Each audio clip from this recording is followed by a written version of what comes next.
അപ്പൊ യോഗികൾക്ക് അത് നേടാൻ കഴിയും, യോഗികളല്ലാത്തവർക്ക് സാധ്യമല്ല. യോഗിക്ക് ഞങ്ങൾക്ക് നിർവചനമുണ്ട്. വിവാഹിതന്മാരായവരും യോഗികളായിട്ടുണ്ട്.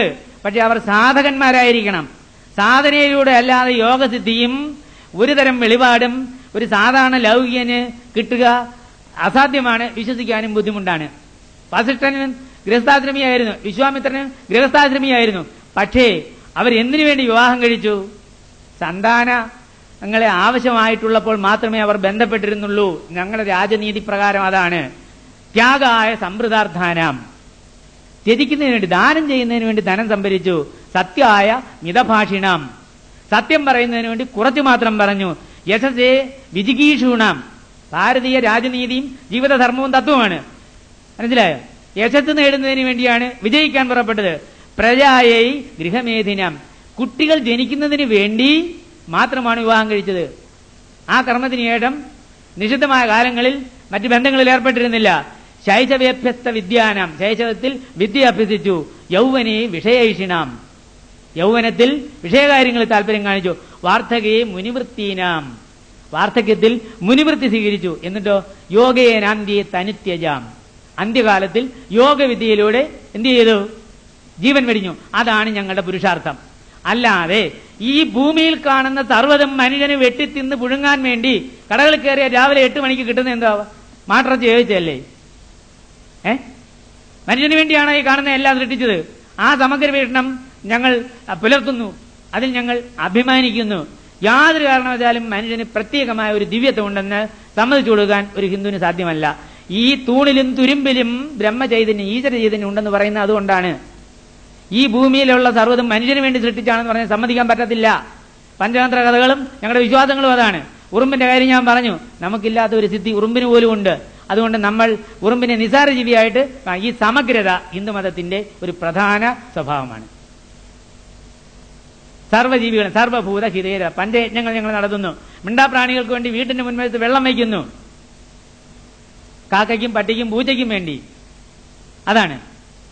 അപ്പൊ ഇത്തരം കർമ്മങ്ങളിൽ വിശ്വസിക്കുന്നതിനെല്ലാം ശാസ്ത്രീയമായിട്ട് തെളിയിക്കണേ. ഞാൻ പറഞ്ഞ കാര്യങ്ങൾ അന്ധവിശ്വാസപരമെന്ന് തോന്നുന്നെങ്കിൽ അതിനുവേണ്ടി മറ്റൊരു വേദി വെച്ചാൽ ഇതിനെ ശാസ്ത്രീയമായിട്ട് സ്ഥാപിക്കാൻ ഞാൻ CSIR-യിലെ സയന്റിസ്റ്റായ ഡോക്ടർ ഗോപാലകൃഷ്ണനെ കൊണ്ടുവരാം. ഡോക്ടർ ഗോപാലകൃഷ്ണനെ ഇതിനെല്ലാം ഉത്തരം കൃത്യമായിട്ട് ശാസ്ത്രദൃഷ്ടി അദ്ദേഹം ഫിസിക്സിലും കെമിസ്ട്രിയിലും മാത്സിലും PhD എടുത്ത ആളാണ്. അന്താരാഷ്ട്ര ബഹുമതികൾ ധാരാളം നേടിയ ആളാണ്. അദ്ദേഹത്തിനെ കൂടെ കൊണ്ടുവന്നാൽ ഇന്നീ വിഷയം സമയത്ത് അവതരിപ്പിച്ചു തരാൻ പറ്റുകയില്ല എന്ന് തോന്നിയതുകൊണ്ടാണ് ഞാനത് ഒരു കാര്യം. അപ്പോ അതുകൊണ്ട് ഗീതയിൽ സഹോദരങ്ങളെ കൊല്ലാൻ പ്രേരിപ്പിക്കുന്നില്ല. പിന്നെന്താണ് അതിൽ പറയുന്നത്? ഇതിതേ ജ്ഞാനമാഖ്യാതം അർജുന, ഇതി ഇപ്രകാരം തേ നിനക്ക് ഞാൻ ജ്ഞാനം, അറിവ്, ആഖ്യാതം വർണ്ണിച്ചു വന്നിരിക്കുന്നു. ഗുഹ്യാത് ഗുഹ്യതരം മയ, ഗുഹ്യത്തിൽ ഗുഹ്യമായ, രഹസ്യത്തിൽ രഹസ്യമായ ബ്രഹ്മജ്ഞാനം ഇപ്രകാരം നിനക്ക് ഞാൻ തന്നിരിക്കുന്നു. അതുകൊണ്ട് നീ എന്ത് ചെയ്യണം? വിമർശിത ദശേഷേണ, വിമർശന ബുദ്ധിയോടുകൂടി നീ ഇതിനെ കേട്ട് മനസ്സിലാക്കിയിട്ട് യഥേച്ഛസി തഥാ ഗുരു, നിന്റെ ഇഷ്ട അപ്രാരം ഇത്രയും പ്രവർത്തന സ്വാതന്ത്ര്യം ഏത് മതത്തിൽ ഏത് പ്രസ്ഥാനത്തിലുണ്ട്. നിന്റെ ഇഷ്ട അപ്രാരം ചെയ്യാൻ അളിയനാണ് പറഞ്ഞതെന്ന് പറഞ്ഞ് ഞാൻ പറഞ്ഞ പോലെ എന്ന് നീ ഒന്നും ചെയ്യണ്ട. നീ ഇത് വിമർശന ബുദ്ധിയോടുകൂടി പഠിച്ചിട്ട് യഥേച്ഛസി തഥാ ഗുരു. ഇത്രയും വിലക്കില്ലായ്മ, നിയന്ത്രണമില്ലായ്മ എവിടെയുണ്ട്? ഹിന്ദുമതത്തെ എതിർത്തുകൊണ്ട് ഹിന്ദുമതത്തിനകത്ത് നിൽക്കാം, മറ്റേതെങ്കിലും ഒരു മതത്തിൽ പറ്റുമോ? ഉടനെ ഊരുവിലക്കാകത്തില്ലേ? ക്ഷമ അടക്കാൻ സമ്മതിക്കുമോ? അതാണ് ചാർവാകന്മാർക്കും ക്ഷേമമല്ലേ എന്ന് ജേട്ടനെ കാണാൻ ചെന്ന ഭരതനോട് ആര് ചോദിച്ചത്? ശ്രീരാമൻ ചോദിച്ചത്. ഈ സഹിഷ്ണുത, ഈ സഹവർത്തിത്വം അവനൊരു ഭാരമായി. കേവലം ലോകത്ത് ഒരു വീഴണിക്കും കാരണക്കാരല്ലാത്ത മറ്റൊരു കാര്യം കൂടിയുണ്ട്. അന്യമതസ്ഥർ ഈ ഇന്ത്യ എന്ന ഹിന്ദു രാഷ്ട്രമെന്ന് ഭൂരിപക്ഷമെന്ന് പലരും പറയുന്ന നാട്ടിലെ പോലെ സുരക്ഷിതരായിട്ട് ഈ ലോകത്ത് ഒരു സ്ഥലത്തുമില്ല. എല്ലാവരും ചരിത്രം പഠിച്ചു നോക്കുക, ആനുകാലിക ചരിത്രം. ഇന്തോനേഷ്യയിൽ എന്താണ് നടക്കുന്നത്? ഇന്തോനേഷ്യ ഒരു കാലത്ത് നമ്മുടെ രാമായണം കഥ വരെ പ്രചരിച്ചിരുന്നു. ഇന്നും ബാലിദ്വീപിൽ രാമായണം ബാലെ മുടങ്ങാതെ അഭിനയിക്കുന്നുണ്ട് ഒരു രാഷ്ട്രമാണ്. അവിടെ അത് കഴിഞ്ഞിട്ട് ഇസ്ലാം വന്നു. മനസ്സിലായി? പിന്നെ ഇസ്ലാം വരുന്നതിന് ശേഷമാണ് അവിടെ ആര് വരുന്നത്? പിന്നെ ഡച്ചുകാർ വരുന്നത്. അവർ പോയി. ഇപ്പൊ അവിടെയാണ് ഏറ്റവും കൂടുതൽ ഹിന്ദു മുസ്ലിം ലഹള നടക്കുന്നത്. ഫിലിപ്പൈൻസിലെ കാര്യം, മുസ്ലിങ്ങൾക്ക് അവിടെ ജീവിക്കേണ്ട ചുട്ടുമില്ല. അതുപോലുള്ള പീഡനമൊന്നും ഇവിടെ അന്യമതസ്ഥർക്ക് ഇല്ല. ആരാധനാ സ്വാതന്ത്ര്യമുണ്ട്, പ്രവർത്തന സ്വാതന്ത്ര്യമുണ്ട്, ന്യൂനപക്ഷ അവകാശമുണ്ട്. ന്യൂനപക്ഷത്തെ പറ്റി പറഞ്ഞാൽ നമ്മളെല്ലാവരും തമ്മിൽ തെറ്റും. ആരാണ് ഈ ന്യൂനപക്ഷം? സമ്പത്തിലും ജനസംഖ്യയിലും ദശലക്ഷങ്ങൾ വരുന്നവർ എങ്ങനെ ന്യൂനപക്ഷം? ആരാ ന്യൂനപക്ഷം? ഞാൻ പറയട്ടോ, ജാതി ചോദിച്ചുകൂടാ പറഞ്ഞുകൂടാ എന്നാ. പക്ഷെ പറയേണ്ടത് പറയണേ, കണിയാൻ ന്യൂനപക്ഷമാണ്, വേല ന്യൂനപക്ഷമാണ്, പാണം ന്യൂനപക്ഷമാണ്, അല്ലയോ? ഒരു ഗ്രാമത്തിൽ 1-2 കാണുള്ളൂ. ചില ജില്ലകളിൽ ചിലർക്ക് ഭൂരിപക്ഷമാണ്, പക്ഷെ അവർ മറ്റു ജില്ലകളിൽ ന്യൂനപക്ഷമായിരിക്കും. ചിലടത്ത് അവർ ഭൂരിപക്ഷമാണ്. ഉദാഹരണത്തിന് ചില ജില്ലകൾ, വടക്കൻ ജില്ലകൾ, കോട്ടയത്തും മറ്റേ ഹിന്ദുക്കൾ ന്യൂനപക്ഷം, അവർക്ക് അവിടെ ന്യൂനപക്ഷാവാദം കിട്ടണമെന്ന് പറഞ്ഞാൽ ആർക്ക് നിഷേധിക്കാൻ കഴിയും? ഇതൊക്കെ എന്ന് പറയാൻ വോട്ട് ബാങ്കുകൾ സൃഷ്ടിക്കുക എന്ന്. പിന്നെ മറ്റൊന്ന്, ഈ ഗൾഫ് പണമാണ് ഹിന്ദുക്കളെയും മുസ്ലിങ്ങളെയും എല്ലാം വഴിതെറ്റിച്ചിരിക്കുന്നത്. എന്തുകൊണ്ട്? പട്ടിണി മാറിയപ്പോഴാ വേദം വിശക്കുന്നവന് ആ കിണ്ണം ഭാരം വിശക്കുന്നവനുണ്ടോ അന്നമെന്നിയെ മറ്റൊന്നിൽ കൗതുകം. ഞാൻ 8ാം ക്ലാസ്സിൽ കെ പത്മനാഭൻ നായർ എഴുതിയ ഒരു നാടകം പഠിച്ചു, കുഞ്ഞാലി മരക്കാട് ഇവയായിരുന്നു. അതിനകത്തൊരു വാക്യം എല്ലാവരോടും ഞാൻ പറയാണ്. കുഞ്ഞാലി മരക്കാർ പറയുന്നതാണ്, എന്താണ്? ജാതിയും മതവും അവനവന്റെ കാര്യം, നാട് എല്ലാവരുടെയും കാര്യം. ഇതിനെയെല്ലാം ആടിച്ച് തെരുവിൽ നിന്നും അവനവന്റെ ദേവാലയങ്ങളിലേക്കും വീട്ടിലേക്കും കയറണം. ഈ ശക്തിപ്രകടനം കൊണ്ട് അന്യമതത്തിന്റെ ഇതര മതത്തിന്റെ ദേവാലയങ്ങൾക്ക് മുമ്പിൽ വരുമ്പോൾ ഈ അവന്റെ മതഘോഷയാത്രയുടെ പേര് കാണിക്കുന്ന ഈ ഞൊരപ്പുണ്ടല്ലോ, അത് നിരോധിക്കണം. മതേതരത്വം എന്ന് പറഞ്ഞാൽ ഏതെങ്കിലും ഒരു മതത്തിനെ കുറച്ച് പ്രീണിപ്പിക്കുക എന്നുള്ളതല്ല. ഹരിദ്വാരിൽ കുംഭമേളയ്ക്ക് പങ്കെടുക്കണമെങ്കിൽ ഒരു ഹിന്ദു തീർത്ഥാടകന് എന്ത് ചെയ്യണം? 3 രൂപ ഫീസ് എടുക്കണം. പക്ഷേ മെക്കയ്ക്ക് പോകുന്നതിന് സത്യമല്ലേ 800 കോടി രൂപ ഗവൺമെന്റ് സബ്സിഡി ചെയ്യുന്നു. അപ്പോൾ ഒരു ഹിന്ദു ചോദിക്കത്തില്ലേ ഇതെന്താ ഏർപ്പാടാണെന്ന്? ഇതൊക്കെ സത്യങ്ങളല്ലേ? ഇന്ത്യൻ സർവകലാശാലകളിൽ 5 സർവകലാശാലകളിൽ ക്രിസ്തുമതത്തെയും ഹിന്ദുമത ഇസ്ലാം മതത്തെ പറ്റി പഠിക്കുന്നതിനുള്ള ഡീനുകളുണ്ട്, ഫാക്കൽറ്റികളുണ്ട്. അതേസമയം സിഖ് മതത്തെ പറ്റി പഠിക്കാൻ 1 ഹിന്ദുമതത്തിന് 1. അതിനേക്കാൾ ചെറിയ മതമാണല്ലോ ഹിന്ദുമതം. ഇവിടെ സർവകലാശാലകളിൽ ജ്യോതിഷം പഠിപ്പിക്കാൻ ശ്രമിച്ചപ്പോൾ പറഞ്ഞു അത് ഇവിടെ കാവ്യവൽക്കരണമാണ്. അത് ഇഷ്ടമുള്ളവൻ പഠിച്ചാൽ പോരെ, ഒരുത്തൻ ഇഷ്ടമല്ലെങ്കിൽ അത് പഠിക്കണമെന്ന് ആരും നിർബന്ധിക്കുന്നത്? ബുദ്ധമതത്തെ പറ്റി പഠിപ്പിക്കുന്നതിന് 3 സർവകലാശാലകൾ സൗകര്യമുണ്ട്. ജൈനമതത്തെ പറ്റിയുണ്ട് 3, സിഖ് മതത്തിന് ഹിന്ദുമതത്തിന് 1. മറ്റെങ്കിലും ഇത് തുടങ്ങാനും സമ്മതിക്കത്തില്ല. ഇത് ഇഷ്ടമുള്ളവരെയല്ലേ പഠിക്കുകയുള്ളൂ. ഈ വിട്ടുവീഴ്ച എവിടെ ചെന്നിട്ടുണ്ട്? ഇന്ത്യക്ക് സ്വാതന്ത്ര്യം കിട്ടിയപ്പോൾ ന്യൂനപക്ഷം എന്ന നിലയിൽ പാഴ്സികൾക്ക് എന്താണ് പ്രത്യേക ആനുകൂല്യം വേണ്ടതെന്ന് വെച്ചപ്പോൾ മാഡം ഗ്യാമ പറഞ്ഞെന്താണ്? ഭൂരിപക്ഷത്തിനില്ലാതെ യാതൊരു അവകാശം ഞങ്ങൾക്ക് ആവശ്യമില്ല. ഈ മതേതരത്വം ഈ ഹിന്ദുക്കളെന്ന് പറയുന്നവർക്ക് മറ്റെവിടെ ഇന്ത്യയിൽ മതേതരത്വം പുലർന്നു കാണുന്നത് ഇതൊരു ഹിന്ദു ഭൂരിപക്ഷ രാഷ്ട്രമായതുകൊണ്ട് മാത്രമാണ്. അല്ലെങ്കിൽ മതേതരത്വം ഉണ്ടാവുമായിരുന്നോ? എന്തിന് ശ്രീലങ്കയിലുണ്ടോ? കുറെ രാമഭദ്രനും തെറ്റുകൂടെ ഇപ്പം ഹിന്ദുമതം വിട്ട് ബുദ്ധമതത്തിലേക്ക് പോയല്ലോ. 25,000 എന്ന് പറഞ്ഞു, 500 എണ്ണം ഇല്ലായിരുന്നു. ആരായി ബുദ്ധസന്യാസി? പുത്തൻ ചരണം കച്ചാമി എന്ന് പോലും പറയാൻ പാടില്ലാത്ത കഴിവില്ലാത്ത ഒരു വൃദ്ധനെ പൊക്കിക്കൊണ്ടുവന്നു. ഇവന്റെയൊക്കെ പള്ളക്കിരിക്കുന്ന തോക്കാണ്. ശ്രീലങ്കയിലെയും തായ്വാനിലെയും തായ്ലൻഡിലെയും ബുദ്ധഭിക്ഷുക്കൾ തോക്കും കൊണ്ടാണ് കിടക്കുന്നത്. എന്നാ ഇവർക്ക് മതം മാറി ഇസ്ലാം ആയിക്കൂടെ? ഒന്നല്ലേ പേരിനോടൊത്ത് ചാക്കോ പറയാനെന്നും തോമാ പലയനെന്നും പറയത്തില്ലല്ലോ അവര്. അത്രയെങ്കിലും ഉണ്ടല്ലോ, അങ്ങോട്ട് പോകൂടെ? പക്ഷേ അന്നേരം എന്തോ ചെയ്യുന്നറിയോ? ഇല്ല സംവരണം അങ്ങ് പോവും. ഇവിടെ നിന്നാലേ ഇത് കിട്ടും. ഇന്ന് മതം കൊള്ളത്തില്ല, പക്ഷെ സംവരണം വേണം. രാമൻകുട്ടിയുടെ രാഷ്ട്രീയമാവും ഞങ്ങൾക്ക് മനസ്സിലാകത്തില്ലെന്നാണോ? മനസ്സിലാകും. ചീച്ചിപ്പോയത് അതുകൊണ്ടാണ്. ഹിന്ദുത്വം ആർക്കും ഒരു ഭീഷണിയല്ല. ലോകത്തിലെ 2ാമത്തെ ശക്തി കൊണ്ട് 2ാമത്തെ മുസ്ലിം രാജ്യമാണ് ഭാരതം. ഇവിടുത്തെ 20 കോടി മുസ്ലിങ്ങളെ എങ്ങോട്ട് പോകുമെന്നാ? അവരെന്തോ ചെയ്യുമെന്നാ? ആരും ഒന്നും ചെയ്തില്ല. നിങ്ങൾ ഏതാണ്ട് ചെയ്യുമെന്ന് പറഞ്ഞു പറയുന്നവരുണ്ടല്ലോ, നിങ്ങളെ വോട്ട് വാങ്ങിലാക്കാക്കിയാണ്. വേറെ ഒന്നിനും വേണ്ടിയല്ല, ആർക്കും ഒന്നും ചെയ്യാൻ സാധ്യമല്ല. അറബി ഇസ്രായേലി യുദ്ധം നടന്നപ്പം പിന്നെ നാദർ രാജിവെച്ച് എല്ലാവരും കരഞ്ഞ് മോങ്ങിയപ്പം സൂബി പാവപ്പെട്ട നമ്മുടെ ബഷീർ പറഞ്ഞാണ് 13 കോടി മുസ്ലിങ്ങളിരുന്ന് മൂത്രം കഴിച്ചാൽ ഒഴുകിപ്പോകാനേ ഉള്ളായിരുന്നു. ആരാ? ഇസ്രായേലികൾ കയറി അടിച്ചുകൂടായിരുന്നോന്നാ ചോദിച്ചത് അല്ലേ? ഇരട്ടത്താപ്പ് നയം കൊണ്ട് അവനെ അവിടെ നിർത്തിയിരിക്കുന്ന ആരാ? 600, 700, 1000 കൊല്ലമായിട്ട് അവിടെ അധിവസിക്കുന്ന അവിടുത്തെ വാദികളായ പലസ്തീൻകാരെ തല്ലിക്കൊല്ലുന്ന ആരാ? കയറി ചുട്ടുകൊല്ലുന്ന ആരാ? നമ്മൾ കണ്ടോണ്ടിരിക്കുകയല്ലേ ലോകത്തിനെ കുഞ്ഞുങ്ങളെ ചുട്ടുകരിക്കുന്നത്. പക്ഷെ അവരും പറയുന്നത് എന്തോ മതേതരത്വം അവന്റെ നാട്ടിലുണ്ടോ? അവിടെ പുത്തൻ നാസം തലപൊക്കിയിരിക്കുകയാണ്. അതുകൊണ്ട് ഈ ഗീതയില് ആരെയും കൊല്ലാൻ പറഞ്ഞിട്ടില്ല കേട്ടോ, ഒന്നും പറഞ്ഞിട്ടില്ല. ഗീത ഉപദേശിക്കുന്നത് ധർമ്മത്തിന്റെ പാതയാണ്. അതുകൊണ്ടാണ് പറഞ്ഞത് അധർമ്മം തലപൊക്കുന്നിടത്ത് മാത്രമാണ് ഭഗവാന്റെ അവതാരം. ആ ഭഗവാന്റെ അവതാരം ഇനിയും ഉണ്ടാകുമെന്നാണ് ഞങ്ങളുടെ വിശ്വാസം. ആരും അവസാനത്തെ പ്രവാചകനെന്നും ഏതൊരു കൃതിയും അവസാനത്തെ ഗ്രന്ഥമെന്നും ഹിന്ദുക്കൾ പറയത്തില്ല. ഹിന്ദുക്കൾ സമ്മതിക്കത്തുമില്ല, വിശ്വസിക്കത്തുമില്ല. അന്യമതസ്ഥന്റെ വിശ്വാസ പ്രമാണങ്ങളെ അംഗീകരിച്ചുകൊണ്ട് തന്നെ ഏകദൈവത്തിൽ വിശ്വസിക്കുന്നു. പിന്നെ അവരിൽ ഇത്തിരി വിദ്യാഭ്യാസം കുറഞ്ഞവർക്കും ഏകാഗ്രത വരുത്താൻ കഴിവില്ലാത്തവർക്കും ഒരു പ്രതിരൂപം വേണം. ഒരു പടമോ അല്ലെങ്കിൽ ഒരു കല്ലോ അല്ലെങ്കിൽ ഒരു പ്രതിമയോ വേണം. ഈ പ്രതിമയൊന്നും ആൺ പെൺ വ്യത്യാസമുണ്ട് പ്രതിമയ്ക്ക് പോലും. ഇവിടെ രാഗമാലികയുടെയും രസതന്ത്രത്തിന്റെയും തന്ത്രിവാദ്യത്തിന്റെയും ദ്രഷ്ടാക്കൾ ഭാരതീയ ആചാര്യന്മാരാണ്. കന്യാകുമാരിയില് വിവേകാനന്ദ സ്മാരകത്തിന്റെ ഉദ്ഘാടന ദിവസം അവിടുത്തെ മെയിൻ സ്ഥപതി ഒരു പത്രസമ്മേളനം നടത്തിയിട്ട് പറഞ്ഞു, ഇത് ആൺചിലയാണ്, ഇത് പെൺചിലയാണ്, അത് നവംസ ചിലയാണ്. കാലിനകത്ത് ആണും പെണ്ണും വിശ്വസിക്കാൻ കഴിയുന്നില്ല. നിങ്ങൾ ഇത് അങ്ങനെ തെളിയിക്കും?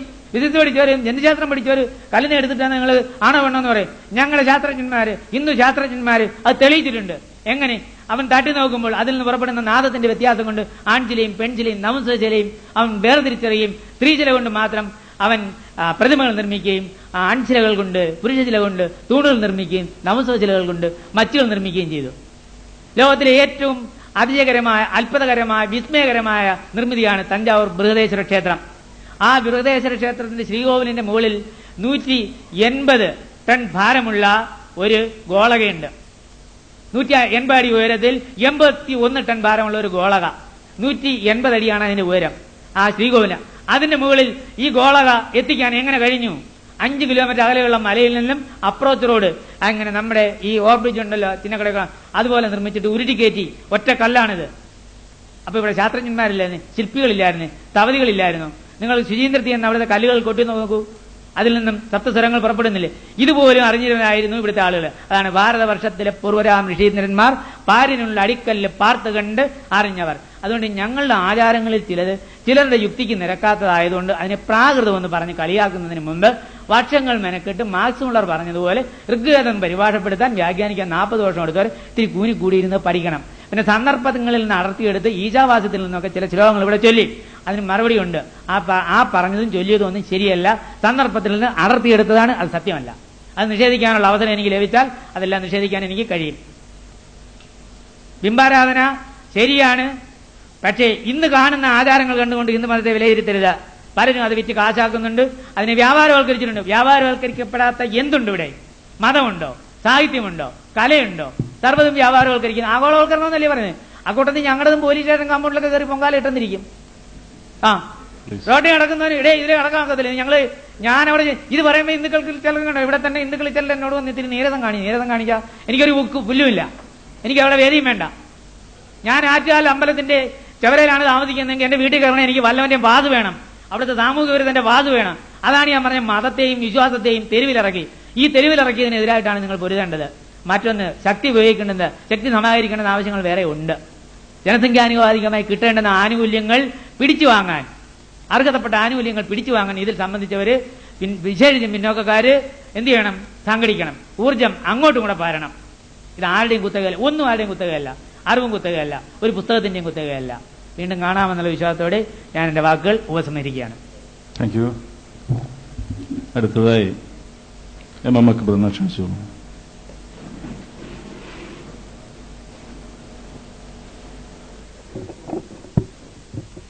അസ്സലാമു അലൈക്കും വറഹ്മത്തുള്ളാഹി. ബിസ്മില്ലാഹിർ റഹ്മാനിർ റഹീം. അൽഹംദുലില്ലാഹി റബ്ബിൽ ആലമീൻ. സ്വലാത്തു വസ്സലാമു അലാ അഷ്റഫിൽ മുർസലീൻ വഅലാ ആലിഹി വഅസ്ഹാബിഹി അജ്മഈൻ. അമ്മാ ബഅദ്. അഊദു ബില്ലാഹി മിനശ് ശൈത്താനിർ റജീം. ബിസ്മില്ലാഹിർ റഹ്മാനിർ റഹീം. യാ അഹ്ലൽ കിതാബ് ലിമ തൽബിസൂനൽ ഹഖ്ഖ ബിൽ ബാത്തിൽ വതക്തുമൂനൽ ഹഖ്ഖ വഅൻതും തഅലമൂൻ. ബഹുമാനപ്പെട്ട പണ്ഡിതന്മാരെ, പ്രിയപ്പെട്ട സഹോദരി സഹോദരന്മാരെ, നമ്മളിവിടെ സരസമായി ബഹുമാന്യനായ ജ്യേഷ്ഠ സഹോദരൻ വിവേകാനന്ദൻ സാറുടെ സംസാരം കേൾക്കുകയായിരുന്നു. അദ്ദേഹം പറഞ്ഞ പല കാര്യങ്ങളിലും എനിക്ക് വിയോജിപ്പുണ്ട്. പക്ഷേ ഇവിടെ ദാർശനികമായൊരു ചർച്ച, നമ്മെ സംബന്ധിച്ചിടത്തോളം രാഷ്ട്രീയമായൊരു സാമുദായികമായൊരു ചർച്ച എന്നതിനേക്കാൾ ഉപരി ദാർശനികമായി സൈദ്ധാന്തികമായൊരു ചർച്ച നടക്കുമ്പോൾ അതിനെ ഒരു കേവല രാഷ്ട്രീയ ചർച്ചയിലേക്ക് എത്തിക്കുന്നത് ഭൂഷണമാവില്ല എന്നാണ് എനിക്ക് തോന്നുന്നത്. അതോടൊപ്പം തന്നെ നമ്മെ സംബന്ധിച്ചിടത്തോളം നമ്മൾ ചിന്തിക്കുന്നത് മനുഷ്യനെ കുറിച്ചാണ്. അവിടെ ദർശനത്തിന്റെ വിഷയം മനുഷ്യനാണ്. പ്രാദേശികവും ദേശീയവും വർണ്ണപരവും വർഗപരവുമായ അതിർവരമ്പുകളെല്ലാം നമ്മളുണ്ടാക്കിയതാണ്. വസുധൈവ കുടുംബകം എന്ന് പറഞ്ഞ വേദഋഷിയുടെ സംസാരത്തെ നമ്മൾ സപ്തസിന്ധുവിലേക്ക് ഒതുക്കേണ്ടതുണ്ടോ എന്ന് നാം ഒന്ന് ചിന്തിക്കുക. അതേപോലെ തന്നെ സർവേബി സുഖിന സന്തു സർവേ സന്തു നിരാമയ എന്ന് ഉപദേശിച്ചെന്ന് പ്രാർത്ഥിച്ച ഉപനിഷത്ത് ഋഷിയുടെ ശബ്ദത്തെ നാം കേവലം ആസിയതു ഹിമാചലത്തിലേക്ക് കൊണ്ടുവരേണ്ടതുണ്ടോ എന്ന് നാം ആലോചിക്കുക. എനിക്ക് സൂചിപ്പിക്കുവാനുള്ളത് നാം മനുഷ്യരാവുകയെന്നാണ്.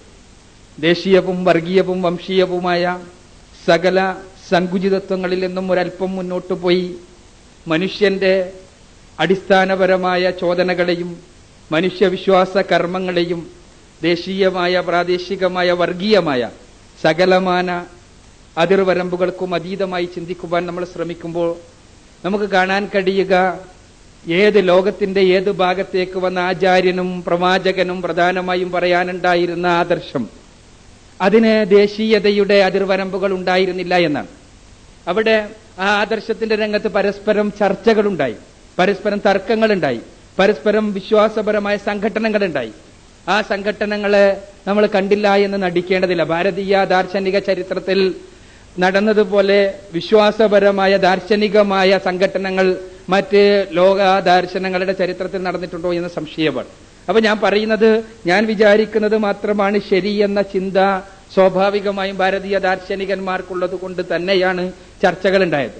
ഇവിടെ തന്നെ ബഹുമാന്യനായ വിവേകാനന്ദൻ സാറ് തന്നെ സൂചിപ്പിച്ചു അദ്വൈത ദ്വൈത വിശിഷ്ടാദ്വൈത ദർശനങ്ങളെ കുറിച്ച്.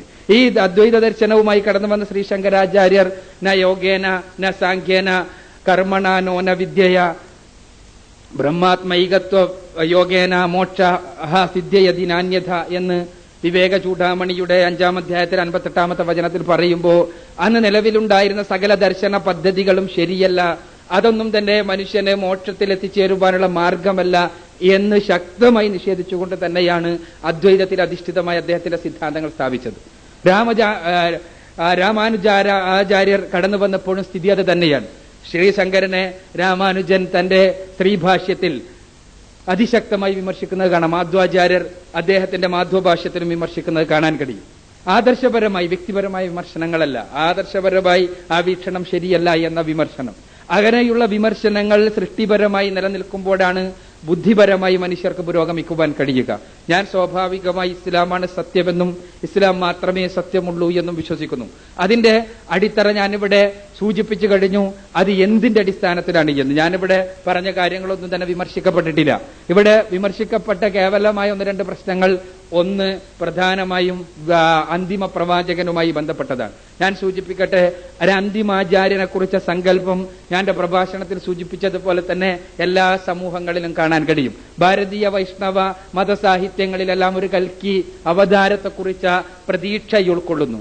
അതേപോലെ തന്നെ വേദസംഹിതകൾ നമുക്കറിയാം, ഏറ്റവും ദാർശനിക പ്രാധാന്യമുള്ള ഏറ്റവും മൂലമായ വേദസംഹിതകൾ 4 ഒരു 5-ാമത്തേതുമായി കടന്നു വരുന്ന ഒരാളെക്കുറിച്ച് നമ്മൾ ആലോചിക്കുന്നയില്ല, വിചാരിക്കുന്നയില്ല.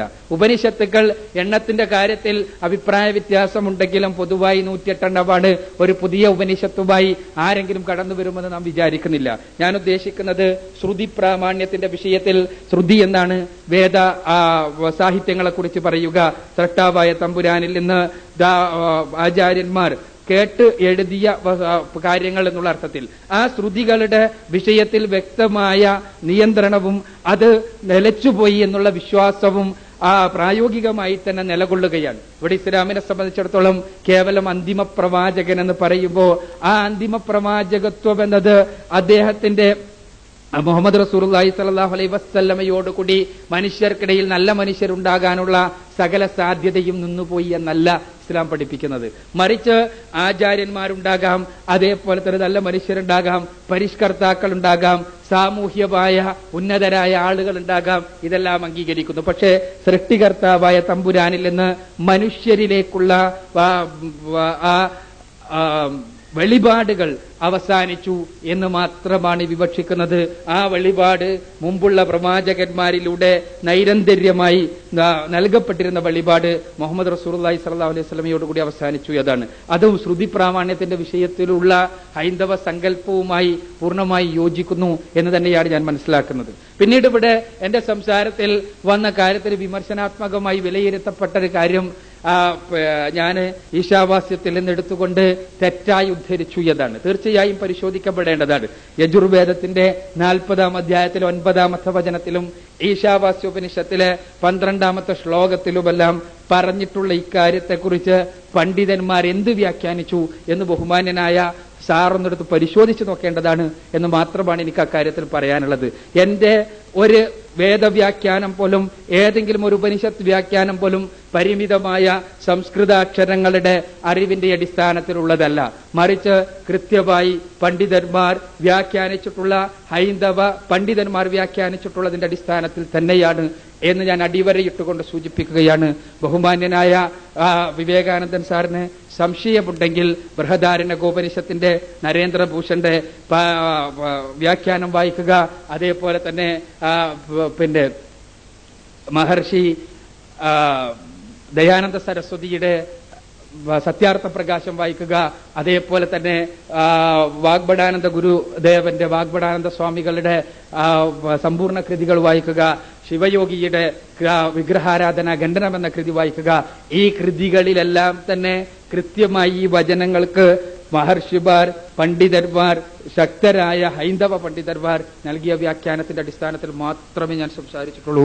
ഒരു വേദഗ്രന്ഥത്തെ ആ വേദഗ്രന്ഥത്തിന്റെ ആളുകളല്ലാത്തവർ പറയുന്ന ഒരു അഭിപ്രായത്തിന്റെ അടിസ്ഥാനത്തിൽ നമ്മൾ പറയാൻ പോലും പാടില്ല എന്നുള്ള വീക്ഷണക്കാരനാണ് ഈ ഉള്ളവൻ എന്നുള്ളത് കൊണ്ട് തന്നെയാണത് എന്നാണ് ഞാൻ സൂചിപ്പിക്കുന്നത്. പിന്നീട് ഇവിടെ ബഹുമാന്യനായ സാർ ഇവിടെ ചെയ്തത് ഹൈന്ദവ അടിത്തറയിൽ സ്ഥിതി ചെയ്യുന്ന എല്ലാ കാര്യങ്ങളെയും ന്യായീകരിക്കുവാൻ വേണ്ടി അതിന് ശാസ്ത്രീയമായ അടിത്തറയുണ്ട് എന്ന് വരുത്തി തീർക്കാൻ വേണ്ടി ശ്രമിക്കുകയാണ്. വിഗ്രഹാരാധനയായിരുന്നാലും ഏത് ആചാരമായിരുന്നാലും അതിനെ ശാസ്ത്രീയമായി വ്യാഖ്യാനിക്കുവാൻ വേണ്ടി പരിശ്രമിക്കുന്ന ഒരുപാട് ആളുകളുണ്ട് എന്നുള്ള വസ്തുതയുടെ വെളിച്ചത്തിൽ നിന്നുകൊണ്ട് തന്നെ എനിക്ക് ചില വസ്തുതകൾ സൂചിപ്പിക്കുവാനുണ്ട്. ഇവിടെ പറഞ്ഞ ബഹുമാന്യനായ സാർ ഇവിടെ സൂചിപ്പിച്ച, അദ്ദേഹത്തിന്റെ സംസാരത്തിൽ സൂചിപ്പിച്ച വിഗ്രഹങ്ങളുമായി ബന്ധപ്പെട്ട ഗണേശ വിഗ്രഹമായിരുന്നാലും അതേപോലെ തന്നെ മറ്റേത് വിഗ്രഹങ്ങളായിരുന്നാലും അതുമായി ബന്ധപ്പെട്ട കാര്യങ്ങൾ ഞാൻ പരാമർശ വിധേയമാക്കുന്നേയില്ല.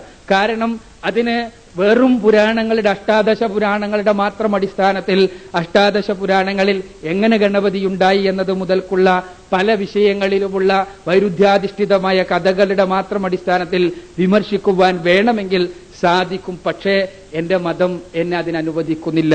വലാ തസുബ്ബുല്ലദീന യദ്ഊന മിൻ ദൂനില്ലാ എന്ന് പരിശുദ്ധ ഖുർആനിലെ 6-ാം അധ്യായം സൂറത്ത് അൻആമിലെ 108-ാമത്തെ വചനത്തിൽ പറയുന്നത് കൊണ്ട് ഇവിടെ കൂടിയിട്ടുള്ള എന്റെ ഹിന്ദു സുഹൃത്തുക്കളുടെ, സഹോദരന്മാരുടെ വിശ്വാസപരമായി അവർ ആരാധിക്കുന്ന, അവർ പ്രാർത്ഥിക്കുന്ന വിഗ്രഹങ്ങളെ, അവയെ ചീത്ത പറയുവാൻ പാടില്ല, ഒരിക്കലും നിങ്ങൾ അങ്ങനെ ചെയ്യരുത് എന്ന് പരിശുദ്ധ ഖുർആനിന്റെ പച്ചയായ വ്യക്തമായ നിർദ്ദേശമുള്ളത് കൊണ്ട് തന്നെ ആ ഒരു തലത്തിലേക്ക് ഈ ചർച്ചയെ കൊണ്ടുപോകുവാൻ മതപരമായി തന്നെ നമുക്ക് സാധ്യമല്ല. അങ്ങനെ ചർച്ച ചെയ്താൽ വെറും സംഘടനാത്മകമായ ഒരു അവസ്ഥ മാത്രമേ ഉണ്ടാവുകയുള്ളൂ. അങ്ങനെയുള്ളതല്ല നമ്മൾ ഉദ്ദേശിച്ചത്.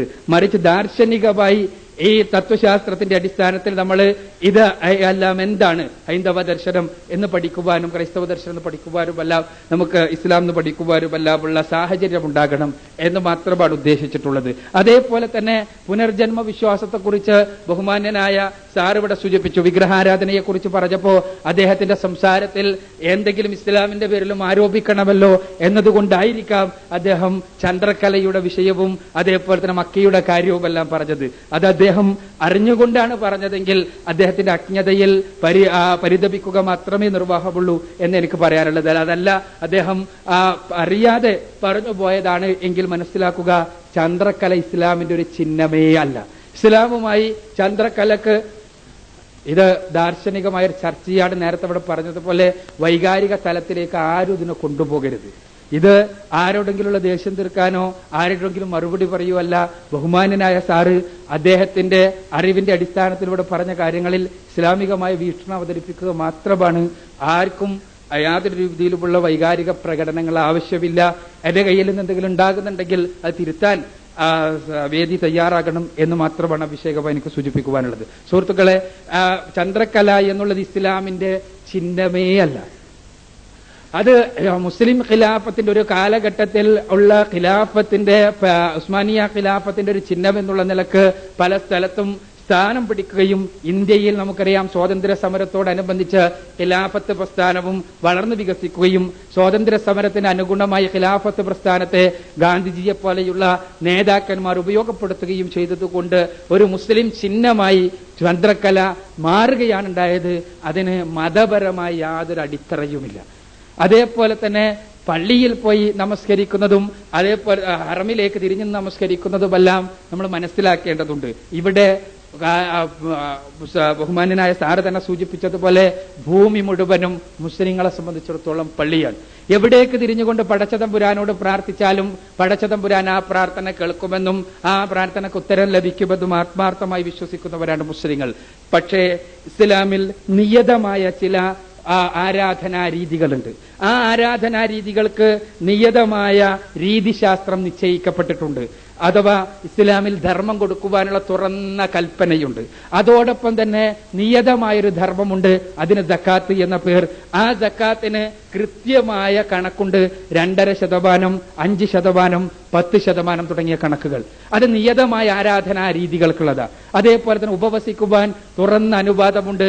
ആ ഉപവാസം പക്ഷേ നിയതമായ ഉപവാസങ്ങളുണ്ട്. ആ ഉപവാസങ്ങൾക്ക് കൃത്യമായ കണക്കുമുണ്ട്. ഇതേപോലെ തന്നെ പ്രാർത്ഥന എന്നുള്ളത് പടച്ച തമ്പുരാനോട് എങ്ങോട്ട് എവിടെ ഏത് രൂപത്തിൽ തിരിഞ്ഞു നിന്നാലും യാതൊരു കുഴപ്പവുമില്ല. പക്ഷെ ഇസ്ലാമിലെ നിയതമായ പ്രാർത്ഥനാ രീതിയാണ് നമസ്കാരം. 5 നേരത്തെ നമസ്കാരത്തിന്റെ പ്രത്യേകത എന്താന്ന് ചോദിച്ചാൽ അത് സാമൂഹികമായി നിർവഹിക്കപ്പെടുന്ന ഒരു കർമ്മമാണ്. സാമൂഹികമായ ആ കർമ്മത്തിന് ഇസ്ലാമിന്റെ സമൂഹ സങ്കല്പവുമായി വല്ലാത്തൊരു ബന്ധമുണ്ട്. അതെന്താണ്? ഇസ്ലാമിന്റെ സമൂഹ സങ്കല്പം ഒരേ ഒരു ദൈവം, ഒരൊറ്റ ജനത എന്നുള്ളതാണ്. സൃഷ്ടികർത്താവായ തമ്പുരാൻ അവന്റെ മുന്നിൽ മാത്രം സാഷ്ടാംഗം നമിക്കുന്ന മനുഷ്യർ എന്നുള്ളതാണ്. അവിടെ ജാതീയമായ, വർഗീയമായ, ദേശീയമായ സകലമാന സങ്കുചിതത്വങ്ങളും അടിവേരറുക്കപ്പെടുകയാണ്. സൃഷ്ടാവായ തമ്പുരാന്റെ മുന്നിൽ ഇന്ത്യക്കാരനും പാകിസ്ഥാൻകാരനും കറുത്തവനും വെളുത്തവനും ഉന്നതനെന്ന് സമൂഹം വിധിക്കുന്നവരും അധമനെന്ന് സമൂഹം വിളിക്കുന്നവനും എല്ലാവരും ഒരേപോലെ നിന്ന് ഒരേ നേതാവിന്റെ പിന്നിൽ നിന്നുകൊണ്ട് സൃഷ്ടാവിന്റെ മുന്നിൽ എല്ലാവരെയും സൃഷ്ടിച്ചു പരിപാലിക്കുന്ന തമ്പുരാന്റെ മുന്നിൽ സാഷ്ടാംഗം നമിച്ചുകൊണ്ട് അവനോട് ഹൃദയം തുറന്നുകൊണ്ട് സംസാരിക്കുന്ന ഒരു സാമൂഹികമായ ആരാധനാ രീതിയാണ് നമസ്കാരം. ആ സാമൂഹികമായ ആരാധനാ രീതിയായതുകൊണ്ട് തന്നെ ഒരു നേതാവിന്റെ പിന്നിൽ നിന്നുകൊണ്ട് ബാക്കിയുള്ളവർ നിർവഹിക്കേണ്ടതായതുകൊണ്ട് അതിന് കൃത്യമായ ഒരു ഡയറക്ഷൻ നിർണയിക്കപ്പെടേണ്ടതുണ്ട്. അതല്ലെങ്കിൽ അതിനൊരു സാമൂഹിക രീതി എന്ന് പറയാൻ സാധ്യമല്ല. ഡയറക്ഷൻ എന്താ? ഒരു നേതാവ് ഡയറക്ഷൻ നിർണയിക്കപ്പെട്ടിട്ടില്ല എങ്കിൽ നേതാവ് ഒരു സ്ഥലത്തേക്കും അനുയായികൾ മറ്റു സ്ഥലങ്ങളിലേക്ക്, ഒരാൾ തെക്കോട്ട്, ഒരാൾ വടക്കോട്ട്, ഒരാൾ പടിഞ്ഞാറോട്ടും, ഒരാൾ കിഴക്കോട്ടുമെല്ലാം തിരിഞ്ഞ് നമസ്കരിക്കുന്ന അവസ്ഥാവിശേഷമാണ് സംജാതമാവുക. ഇസ്ലാം പറയുന്ന സമൂഹ സങ്കല്പം അങ്ങനെയുള്ളതല്ല. ഒരേ രൂപത്തിൽ സൃഷ്ടാവായ തമ്പുരാന്റെ മുന്നിൽ. അപ്പോ അതിന് ഏതെങ്കിലും ഒരു ഡയറക്ഷൻ നിർണയിക്കപ്പെടേണ്ടതുണ്ട്. ആ ഡയറക്ഷൻ ഇസ്ലാം നിർണയിച്ചു. സൃഷ്ടാവായ തമ്പുരാനെ മാത്രം ആരാധിക്കുവാൻ വേണ്ടി ആദ്യമായി നിർമ്മിക്കപ്പെട്ട ഭവനം, ആ ഭവനത്തിലേക്ക് തിരിഞ്ഞ് ലോകത്തുള്ള മുഴുവൻ മനുഷ്യരും പടച്ച തമ്പുരാനെ സാമൂഹികമായി ആരാധിക്കട്ടെ എന്ന് ഇസ്ലാം നിർണയിച്ചു എന്നുള്ളതാണ് സത്യം. അത് സൃഷ്ടാവായ തമ്പുരാനെ മാത്രം ആരാധിക്കുവാൻ വേണ്ടി ആദ്യമായി നിർമ്മിക്കപ്പെട്ട ഭവനമാണ് എന്ന് പ്രമാണങ്ങളുടെ അടിസ്ഥാനത്തിൽ നമുക്ക് മനസ്സിലാക്കുവാൻ സാധിക്കുന്നത് കൊണ്ടും പടച്ച തമ്പുരാൻ അത് പറഞ്ഞിട്ടുള്ളത് കൊണ്ടും നമ്മളത് മനസ്സിലാക്കുന്നു. അതുകൊണ്ട് ഈ സൃഷ്ടാവായ തമ്പുരാനെ മാത്രം ആരാധിക്കുവാൻ വേണ്ടി ആദ്യമായി നിർമ്മിക്കപ്പെട്ട ഭവനം എന്ന പ്രത്യേകതയാണ് ഹറമിനുള്ളത്. അതിനൊരു ക്ഷേത്രത്തിന്റെയോ അതല്ലെങ്കിൽ ഒരു വിഗ്രഹത്തിന്റെയോ സ്ഥാനമില്ല തന്നെ. നമ്മൾ മനസ്സിലാക്കേണ്ടതാണ്. നിങ്ങൾ ഇസ്ലാമിന്റെ സമൂഹ സങ്കല്പം അവിടെ പൂർത്തീകരിക്കപ്പെടുകയാണ്. നിങ്ങൾ ചിന്തിച്ചു നോക്കുക, എല്ലാ മുസ്ലിങ്ങളും തിരിഞ്ഞ് നമസ്കരിക്കുന്നിടത്തേക്ക് ഒന്നിച്ച് നടക്കാൻ ആരംഭിച്ചു എങ്കിൽ ഒരൊറ്റ കേന്ദ്രത്തിൽ, ഒരേ കേന്ദ്രത്തിൽ എല്ലാവരും യോജിക്കും. കിഴക്കോട്ട് തിരിഞ്ഞു നിന്നുകൊണ്ടാണ് അല്ലെങ്കിൽ പടിഞ്ഞാറോട്ട് തിരിഞ്ഞു നിന്നുകൊണ്ടാണ് നമസ്കരിക്കുവാൻ കൽപ്പിക്കപ്പെട്ടതെങ്കിൽ നടത്തം മാത്രമേ ഉണ്ടാകൂ, യോജിക്കുകയില്ല. ഇവിടെ ഹൃദയത്തിന്റെ യോജിപ്പ്, ഏകദൈവാരാധനയ്ക്കു വേണ്ടി ആദ്യമായി നിർമ്മിക്കപ്പെട്ട ഭവനത്തിൽ ഹൃദയത്തിന്റെ യോജിപ്പ് സാധിക്കുകയാണ്. ഒരേ ഒരു ദൈവം, ഒരൊറ്റ ജനത എന്ന സങ്കല്പത്തിന്റെ പൂർണ്ണമായ ആവിഷ്കരണം സാധിതമാവുകയാണ് അവിടെ. അത് തന്നെയാണ് ഹജ്ജിലും സംഭവിക്കുന്നത്, അതല്ലാതെ മറ്റൊന്നുമല്ല. ഹജ്ജിൽ ഒരല്പം കൂടി മുന്നോട്ട് പോയി, ഇവിടെ സൂചിപ്പിക്കപ്പെട്ടതുപോലെ ഒരല്പം കൂടി മുന്നോട്ട് പോയി രാജാവും പ്രജയും കറുത്തവനും വെളുത്തവനും ഉയർന്നവനെന്ന് സമൂഹം വിധിക്കുന്നവനും അധമനെന്ന് സമൂഹം മുദ്രകുത്തിയവരുമെല്ലാം രണ്ടേ രണ്ട് തുണിക്കഷ്ണങ്ങൾ ശരീരത്തിൽ പുതച്ചുകൊണ്ട് സൃഷ്ടാവായ തമ്പുരാന്റെ മുന്നിൽ ഞങ്ങൾ ഒന്നുമല്ല, ഞങ്ങളുടെ എല്ലാ സങ്കുചിതത്വങ്ങളും ഇതാ നിന്റെ മുന്നിൽ, നിന്റെ മാത്രം മുന്നിൽ ഞങ്ങൾ അടിയറ വെച്ചിരിക്കുന്നു എന്ന് പ്രഖ്യാപിക്കുവാൻ വേണ്ടി ഒന്നിച്ചുകൂടുന്ന രംഗമാണ് അവിടെ. അവിടെയും ആ കഅബാലയത്തിൽ ദൈവം തമ്പുരാനെ സന്നിവേശിപ്പിച്ചതായി നമ്മൾ ആരും മനസ്സിലാക്കുന്നില്ല. അതിനുവേണ്ടിയ കർമ്മങ്ങൾ അവിടെ ചെയ്യപ്പെടുന്നുമില്ല. മറിച്ച് സൃഷ്ടാവായ തമ്പുരാനെ മാത്രം ആരാധിക്കുവാൻ ആദ്യമായി നിർമ്മിക്കപ്പെട്ട ഭവനമെന്ന പ്രത്യേകതയാണുള്ളത്. ഇതേപോലെ ഉള്ള കാര്യങ്ങളാണുള്ളത്. സത്യത്തിൽ നമുക്ക് ഭാരതത്തിന്റെ ചരിത്രത്തിൽ ഉണ്ടായ മഹത്തായ ഒരുപാട് കാര്യങ്ങളെക്കുറിച്ച് പറഞ്ഞു. തീർച്ചയായും നമുക്കൊന്നിച്ച് അഭിമാനിക്കുക. നമ്മുടെ പൂർവ്വപിതാക്കളുടെ മഹത്തായ ഒരുപാട് നേട്ടങ്ങളിൽ, അവരുടെ സാംസ്കാരിക രംഗത്ത് ശക്തമായ മുന്നേറ്റങ്ങളിൽ, അതേപോലെ തന്നെ മറ്റ് ഭൗതിക രംഗങ്ങളിലെ മുന്നോട്ടുള്ള ഗമനത്തിൽ നമ്മുടെ പൂർവ്വപിതാക്കൾ ചെയ്ത മഹത്തായ സംഭാവനകളിൽ നമ്മൾ അഭിമാനിക്കുക. ആ അഭിമാനത്തിൽ ഇവിടെ ജനിച്ചു ജീവിച്ചു വളർന്ന ഓരോ മനുഷ്യനും, ഇന്ത്യ രാജ്യത്തിന്റെ നാലതിരുകൾക്കുള്ളിൽ ജനിച്ച് ജീവിച്ചു വളർന്ന, ഇവിടെ മരിക്കാൻ പോകുന്ന മുഴുവൻ മനുഷ്യർക്കും അതിന് ജാതീയമായ, വർഗീയമായ, വർണ്ണപരമായ പരിഗണനകളില്ലാതെ മുഴുവൻ ആളുകൾക്കും ആ അഭിമാനത്തിന് അവകാശമുണ്ട് എന്ന് ആത്മാർത്ഥമായി വിശ്വസിക്കുവാനുള്ള സ്വാതന്ത്ര്യം എനിക്ക് നൽകുക എന്ന് മാത്രമേ എനിക്കതിനെക്കുറിച്ച് പറയാറുള്ളൂ. ഇവിടെ ഉണ്ടായ അതേപോലെ തന്നെ ഭാരതത്തിൽ എന്നല്ല, ലോകത്തിലെ ഏത് രാജ്യത്തും നന്മയും തിന്മയും ഉണ്ടാകും. അത് ലോകത്തിലെ ഏത് രാജ്യത്തെയും സ്ഥിതിയാണ്. അറേബ്യയിൽ മുഹമ്മദ് റസൂലുള്ളാഹി സ്വല്ലല്ലാഹു അലൈഹി വസല്ലം ജനിച്ച അറേബ്യയിൽ തന്നെയാണ് അബൂജഹലും ജനിച്ചത് എന്ന് ഞാൻ അറിയുന്നു.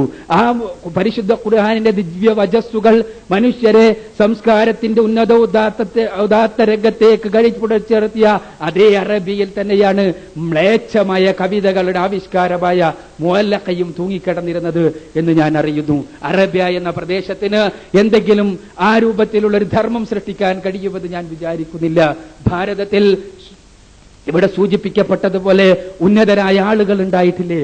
തീർച്ചയായും ഉണ്ടായിട്ടുണ്ട്. ഇവിടെ പറഞ്ഞു ബഹുമാന്യരായ ആളുകൾ, ഞാൻ പറഞ്ഞല്ലോ, ബാന്ധവ മാനവ സർവേ സ്വദേശ ഭുവനത്രയം എന്ന് പറഞ്ഞവർ.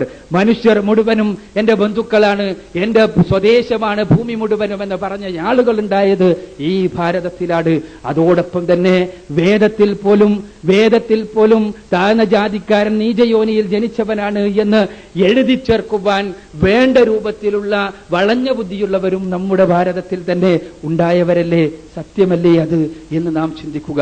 അതേപോലെ തന്നെ ഇവിടെ ഉന്നതമായ ചർച്ചകൾ നടത്തിയിരുന്ന മഹിളാരത്നങ്ങൾ ജീവിച്ചിരുന്ന, വേദത്തിൽ പറയുന്ന മഹിളാരത്നങ്ങൾ ജീവിച്ചിരുന്ന നാടാണ് എന്ന് നമുക്കറിയാം. ജാമ്പവതിയെപ്പോലെയുള്ള, മൈത്രേയിയെപ്പോലെയുള്ള ഉന്നതരായ ആളുകൾ അതേ രാജ്യത്ത് തന്നെയാണ്. അസ്വതന്ത്രാഹ സ്ത്രീയഃ കാര്യാഃ പുരുഷൈർ സ്വൈർദിവാനിശം വിഷയേഷു ച സജ്ജന്ത്യഃ സംസ്ഥാപ്യ ആത്മനോവശേ എന്ന വചനം എഴുതി വെച്ച ആളുകളും ഉണ്ടായത് എന്ന വസ്തുത നമ്മൾ അറിയുക. ഇവിടെ ഞാൻ ആരെയും കുറ്റം പറയുകയല്ല, മറിച്ച് ഒരു രാജ്യം എന്നുള്ള നിലക്ക് നന്മയും തിന്മയും ഉണ്ടാകാം. നമുക്ക് നമ്മുടെ നാട്ടിന്റെ നന്മകളിൽ അഭിമാനിക്കാം, തിന്മകളിൽ നിന്ന് പാഠം ഉൾക്കൊള്ളാം. അവിടെ നമ്മളെ സംബന്ധിച്ചിടത്തോളം അടിസ്ഥാനപരമായി മനുഷ്യർ എന്നുള്ള നിലക്ക്, ലോകത്ത് എവിടെയായിരുന്നാലും അവിടെയെല്ലാമുള്ള മനുഷ്യർ എന്നുള്ള നിലക്ക് നമുക്ക് സ്വീകരിക്കുവാൻ സാധിക്കുന്ന ധാർമ്മിക പദ്ധതി ആവശ്യമാണ്. ഇവിടെ എന്റെ ഒരു പരാമർശവുമായി ബഹുമാന്യനായ സാറ് ഇവിടെ വിയോജിച്ചത് വീണ്ടും എനിക്കൊരു ചർച്ചയാവുകയാണ്. മനുഷ്യനാണ് അത്യുന്നത സൃഷ്ടി എന്ന് ഞാൻ പറഞ്ഞതിൽ, മനുഷ്യനാണ് അത്യുന്നത സൃഷ്ടി എന്ന് ഞാൻ പറഞ്ഞതിന്റെ കേവല പരാമർശമല്ല, മറിച്ച് അത് പരിശുദ്ധ ഖുർആനിന്റെ പരാമർശമാണ്. അത് പരിശുദ്ധ ഖുർആന്റെ പരാമർശത്തിന് കൃത്യമായ അടിത്തറയുണ്ട്. സൃഷ്ടികളിൽ എല്ലാ കഴിവുകളും നൽകപ്പെട്ടവനെന്നുള്ള അർത്ഥത്തിലല്ല, ജീവികൾക്കെല്ലാം ജന്മവാസനകളുണ്ട്. ആ ജന്മവാസനകളുടെ അടുത്ത് പോലും മനുഷ്യർക്ക് എത്തിച്ചേരാൻ കഴിയില്ല. ഞാൻ എന്റെ പ്രഭാഷണത്തിൽ തന്നെ അത് സൂചിപ്പിച്ചു കഴിഞ്ഞു. മനുഷ്യന് സ്വയം വൈദ്യുതി ഉണ്ടാക്കാൻ ആവശ്യമായ കഴിവില്ല, സ്വയം പ്രകാശമുണ്ടാക്കാൻ അവന്റെ ശരീരത്തിൽ വിറ്റാമിനിനെ പോലെയുള്ള രാസത്വരകങ്ങളില്ല, വൈദ്യുതി ഉണ്ടാക്കുവാൻ രാജനണ്ടുകളെപ്പോലെ അവന് കഴിയില്ല. വഴിയറിയാത്ത മനുഷ്യന് ഒരിക്കലും തന്നെ ഒരു വഴി അടിയാളവുമില്ലാതെ 18,000 കിലോമീറ്റർ പറന്നു പോകാൻ മനുഷ്യനാവില്ല. ജോമെട്രിക്കലായിട്ടുള്ള ഉപകരണങ്ങളില്ലാതെ കൃത്യമായി നിയതമായ ജോമെട്രിക്കലായിട്ടുള്ള കാര്യങ്ങൾ വരക്കാൻ തേനീച്ചയെപ്പോലെ മനുഷ്യന് കഴിയില്ല. ഇങ്ങനെ ഇവക്കെല്ലാം ജന്മനാ നൽകപ്പെട്ട കഴിവുകളാണവ.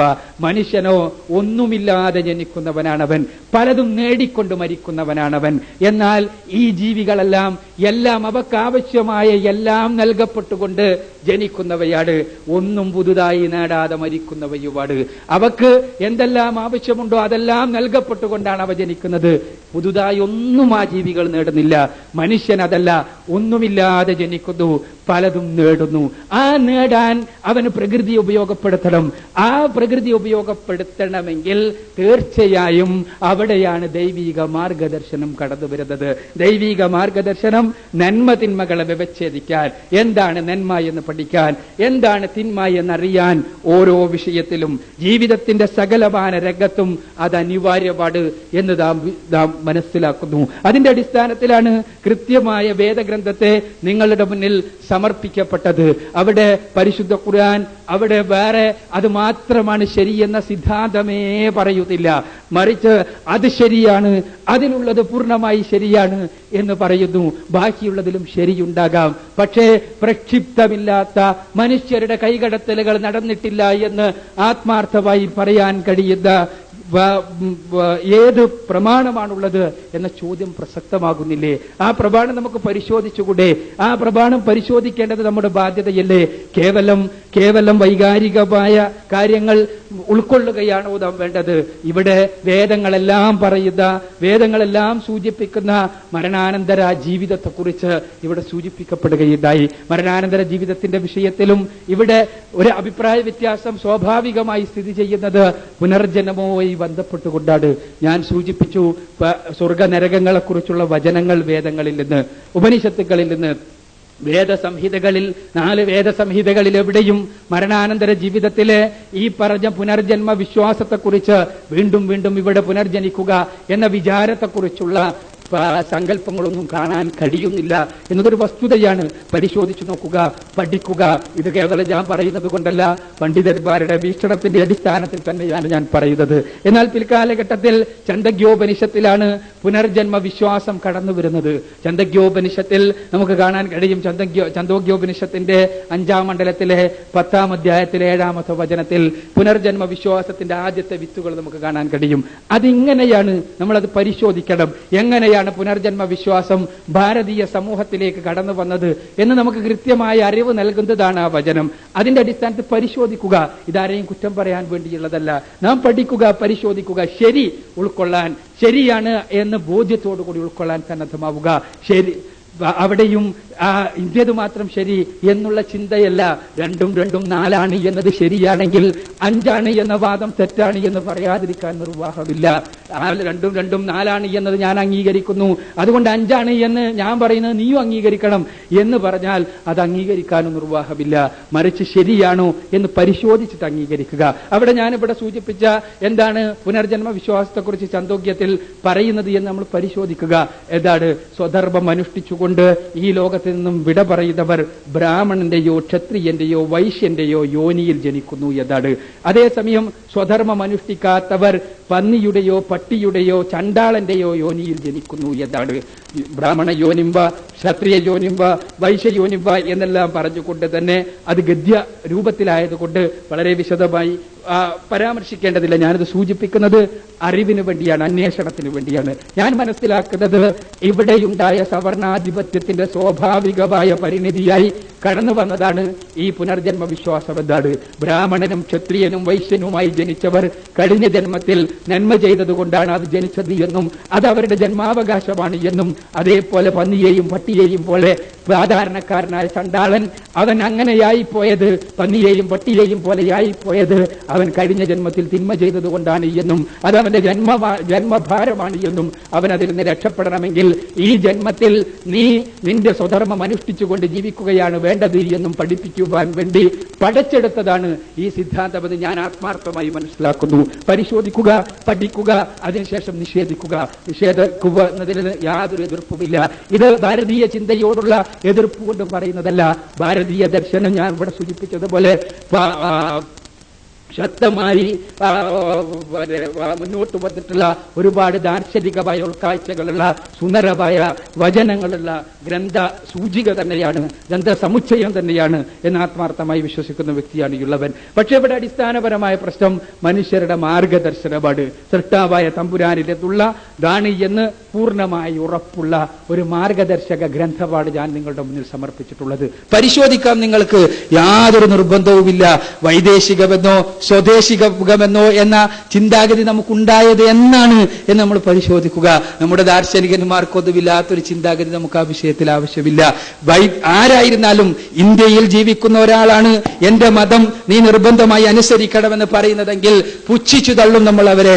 കാരണം ഇസ്ലാമികമായി പറഞ്ഞാൽ ലാ ഇക്റാഹ ഫിദ്ദീൻ, മതത്തിൽ യാതൊരു നിർബന്ധവുമില്ല. ഒരു മുസ്ലിം ഒരു അമുസ്ലിമിനെ നിർബന്ധിച്ചുകൊണ്ട് മതത്തിൽ ചേർക്കുവാൻ, പ്രലോഭിപ്പിച്ചുകൊണ്ട് മതത്തിൽ ചേർക്കുവാൻ, അതല്ലെങ്കിൽ അയാളെ പ്രകോപിപ്പിച്ചുകൊണ്ട് മതത്തിൽ ചേർക്കുവാൻ വേണ്ടി ശ്രമിക്കുന്നുവെങ്കിൽ ഞാൻ അയാളുടെ കൈപിടിക്കും. എന്നിട്ട് പറയും താങ്കൾ ചെയ്തുകൊണ്ടിരിക്കുന്നത് പരിശുദ്ധ ഖുർആൻ പറയുന്നതിനെതിരായിട്ടുള്ള പ്രവർത്തനമാണ് എന്ന്. അത് കേവലം മാനുഷികം എന്നതിനേക്കാൾ അധികം എനിക്ക് മതപരമായ ഒരു ബാധ്യതയാണ്. ഇസ്ലാമിനെ സംബന്ധിച്ചിടത്തോളം നിർബന്ധമായി മതപരിവർത്തനം നടത്തണം എന്ന് പറയുന്നില്ല എന്ന് മാത്രമല്ല, അങ്ങനത്തെ ഒരു മതപരിവർത്തനം ഇസ്ലാമിന് അറിയില്ല തന്നെ. പരിശുദ്ധ ഖുർആൻ പഠിച്ചിട്ടുള്ളവർക്കെല്ലാം അറിയാവുന്ന കാര്യമാണത്. റസൂലുള്ളാഹി സ്വല്ലല്ലാഹു അലൈഹി വസല്ലമയോട് പടച്ച തമ്പുരാൻ പറയുന്നത് ഫദക്കിർ ഇന്നമാ അൻത മുദക്കിർ ലസ്ത അലൈഹിം ബിമുസൈത്തിർ എന്നാണ്. ഖുർആനിലെ 58-ാമത്തെ അധ്യായം 21-22 വചനങ്ങളിൽ രേഖപ്പെടുത്തപ്പെട്ടിരിക്കുകയാണിത്. ഇതെല്ലാം ഞാനിങ്ങനെ വചനങ്ങളടക്കം പറയുന്നത് ഇത് പരിശുദ്ധ ഖുർആനിനോ അല്ലെങ്കിൽ വേദഗ്രന്ഥങ്ങൾക്കോ അന്യമായ കാര്യമല്ല പറയുന്നത് എന്ന് ബോധ്യപ്പെടുത്തുവാൻ വേണ്ടി തന്നെയാണ്. എന്തെങ്കിലും ഇവിടെ സദസ്സിനു വേണ്ടി എന്തെങ്കിലും പറയുകയല്ല. നിങ്ങൾക്ക് പരിശോധിക്കാം, പരിശുദ്ധ ഖുർആൻ പരിശോധിച്ചു നോക്കുക. താങ്കൾ ഉത്ബോധനം ചെയ്യുക, താങ്കൾ ഉത്ബോധകൻ മാത്രമാണ്, നിർബന്ധം ചെലുത്തേണ്ടവനല്ല എന്നതാണ്. നിർബന്ധം ചെലുത്തുവാൻ പാടില്ല എന്ന് എഴുതി വെക്കപ്പെട്ട, പ്രഖ്യാപിക്കപ്പെട്ട, മതത്തിൽ നിർബന്ധമില്ല, ഹേമമില്ല എന്ന് പറയപ്പെട്ട പരിശുദ്ധ ഖുർആൻ, ആ പരിശുദ്ധ ഖുർആനിന്റെ ആശയങ്ങളിൽ വിശ്വസിക്കുന്നത് കൊണ്ട് തന്നെ തീർച്ചയായും ഒരാളെയും മതപരമായി നിർബന്ധിക്കുവാൻ പാടില്ല എന്ന് ആത്മാർത്ഥമായി ഞാൻ വിചാരിക്കുന്നു.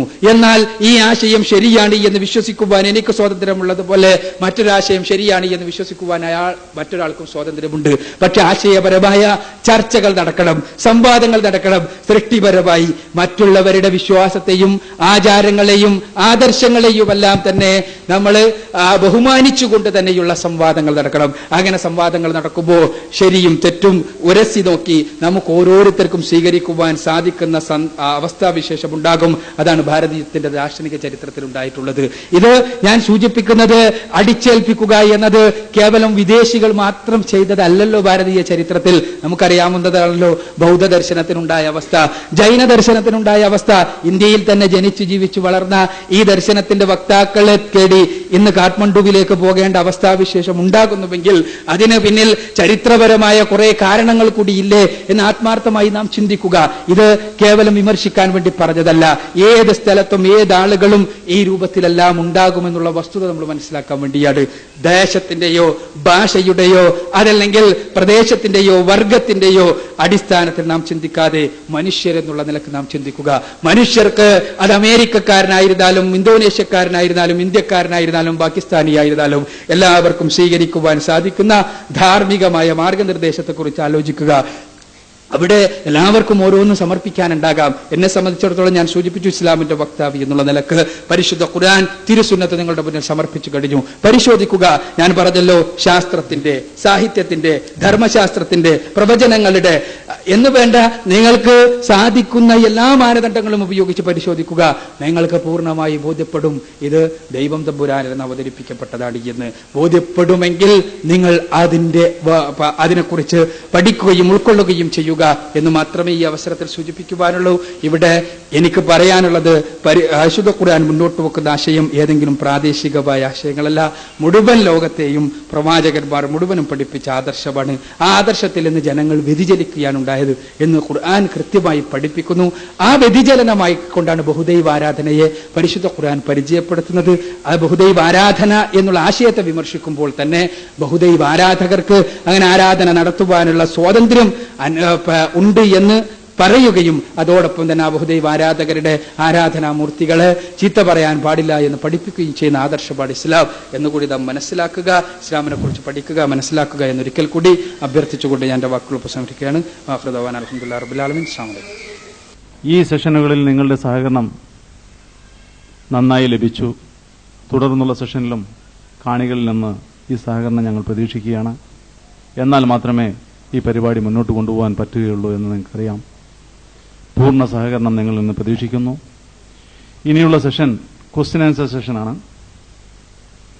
2 ആശയങ്ങൾ ഇവിടെ സമർപ്പിക്കുകയുണ്ടായി. തീർച്ചയായും സംശയങ്ങളുണ്ടാകാം. ആ സംശയങ്ങൾ ചോദിക്കാനുള്ള അവസരമാണ്. അതിനുവേണ്ടി പ്രവർത്തകർ ഇതിന്റെ മുന്നിൽ, സ്റ്റേജിന്റെ മുന്നിൽ അതിനുള്ള സൗകര്യം ഒരുക്കിയിട്ടുണ്ട്. ആർക്കെങ്കിലും ചോദ്യങ്ങൾ ചോദിക്കാനുണ്ടെങ്കിൽ അവർ സ്വയം മുന്നോട്ട് വരികയും തങ്ങളുടെ പേരും സ്ഥലവും പറയുകയും തുടർന്ന് ചോദിക്കാനുള്ള ചോദ്യം വളരെ ചുരുക്കി ആരോടാണ് ചോദിക്കേണ്ടത് എന്നുകൂടി പറയുക. ഒരിക്കൽ ഒരു പ്രാസംഗികനോടുള്ള ചോദ്യം കഴിഞ്ഞാൽ ആ പ്രാസംഗികൻ അത് മറുപടി പറയുകയും അതിനെ ഗണ്ണിച്ചുകൊണ്ടോ അതിനെപ്പറ്റി വേറെ വല്ല അഭിപ്രായം പറയാനുണ്ടെങ്കിൽ അടുത്ത പ്രാസംഗികനും അവസരമുണ്ട്. ആ അവസരം കഴിഞ്ഞ് ആദ്യത്തെ പ്രാസംഗികന് അതിന്റെ മുകളിൽ അഭിപ്രായം പറയാനുള്ള ഒരു അവസരം കൂടിയുണ്ട്. 3 പ്രാവശ്യം ചോദ്യം ചോദിക്കപ്പെട്ട ആൾക്ക് 2 പ്രാവശ്യവും മറ്റേ പ്രാസംഗികന് 1 പ്രാവശ്യവും സംസാരിക്കാനുള്ള അവസരമുണ്ട്. ഒരു പ്രാസംഗികനോട് ഒരു ചോദ്യം ചോദിച്ചു കഴിഞ്ഞാൽ അടുത്ത ചോദ്യം അടുത്ത പ്രാസംഗികനോടാകണം. സ്ത്രീകൾക്കും ചോദിക്കാനുള്ള സൗകര്യമുണ്ട്. ചോദ്യം ചോദിക്കാനുള്ള സദയം മുന്നോട്ട് വരികയാണെന്ന് അപേക്ഷിക്കുന്നു.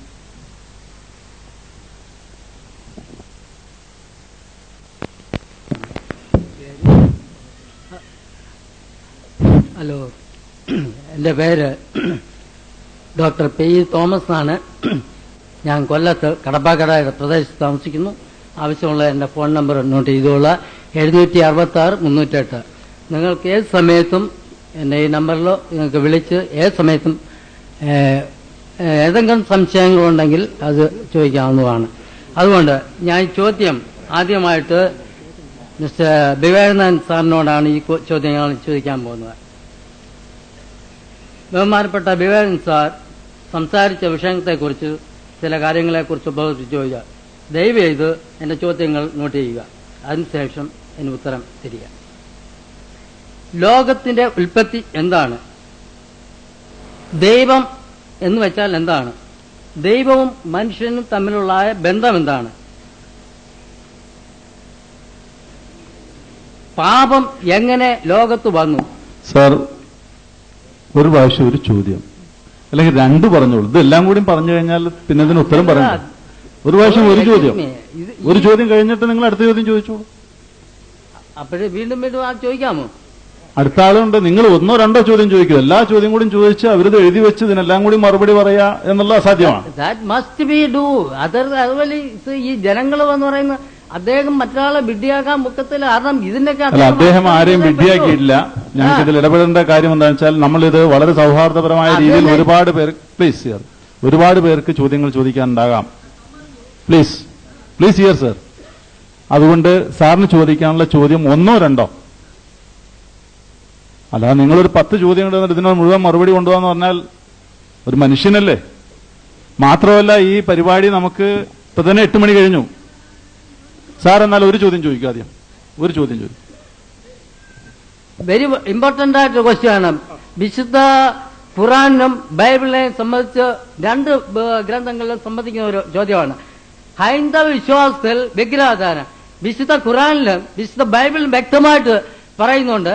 വിശുദ്ധ ഗുരു ഗ്രന്ഥസാഹിബിലും സിഖുകാരുടെയിലും ഞാൻ അല്ലാതെ അന്യ ദൈവങ്ങൾ നിനക്കുണ്ടാകരുത് എന്ന് ദൈവം മൂസാ നബിക്ക് കൊടുത്തതായ ഒരു കൽപ്പനയാണ്.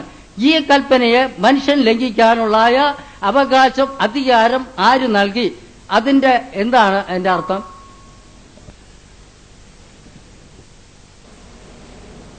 എല്ലാവരും ദൈവത്തിന്റെ പേരിലാണ് എല്ലാം അവകാശപ്പെടുന്നത്. ദൈവം നേരിട്ട് ഞങ്ങളുടെ വേദങ്ങൾ സൃഷ്ടിച്ചുവെന്ന് ഞങ്ങളും നിങ്ങളുടെ വേദങ്ങൾ സൃഷ്ടിച്ചുവെന്ന് നിങ്ങളും പറഞ്ഞാൽ ഇവിടെ 20% ജനങ്ങൾ ഇതിലൊന്നും വിശ്വാസമില്ലാത്തവരുണ്ട്. അവർ വലഞ്ഞു പോകും. 20% ജനങ്ങൾക്ക് കുറച്ച് വിശ്വാസം. സത്യം പറഞ്ഞാൽ 40%, ഭൂരിപക്ഷത്തിന് ഏതാണ്ട് അയലത്ത് വരെ വരുന്ന ഒരു വലിയ വിഭാഗം ജനങ്ങൾക്ക് ഈ വക ആവേശങ്ങളൊന്നും ഇല്ല. ഞാൻ വിശ്വസിക്കുന്ന ഹിന്ദുമതത്തിലാണെങ്കിൽ ഒരു ഹിന്ദുമത വിശ്വാസി പറയും വേദങ്ങൾ നേരിട്ട് എവിടെ നിന്ന് വന്ന്? ഈശ്വരന്റെ മുഖത്ത് നിന്ന് വന്നു. നിങ്ങൾ എങ്ങനെ വിശ്വസിക്കും? ഇതിനൊക്കെ അന്ന് ശാസ്ത്രരേഖകളുണ്ടോ, ചരിത്രമുണ്ടോ, റെക്കോർഡിംഗ് ഉണ്ടോ, ഓഡിയോ കാസറ്റ് ഉണ്ടോ, വീഡിയോ കാസറ്റ് ഉണ്ടോ എന്നൊന്നും എന്നോട് ചോദിച്ചാൽ എനിക്ക് മറുപടി പറയാൻ പറ്റത്തില്ല. റെഡിമെയ്ഡായിട്ട് 6 ദിവസം കൊണ്ട് ദൈവം സർവ്വതിനെയും നിർമ്മിച്ചു എന്ന് പറഞ്ഞാൽ ഒരു ഹിന്ദു എന്ന നിലയിൽ ഞാൻ സമ്മതിച്ചു കൊടുക്കില്ല. ദൈവം സൃഷ്ടി തുടങ്ങിയത് ഞായറാഴ്ച ആണോ? എനിക്കറിഞ്ഞൂടാ. ദൈവം സൃഷ്ടി തുടങ്ങിയത് തിങ്കളാഴ്ച ആയിരിക്കണം.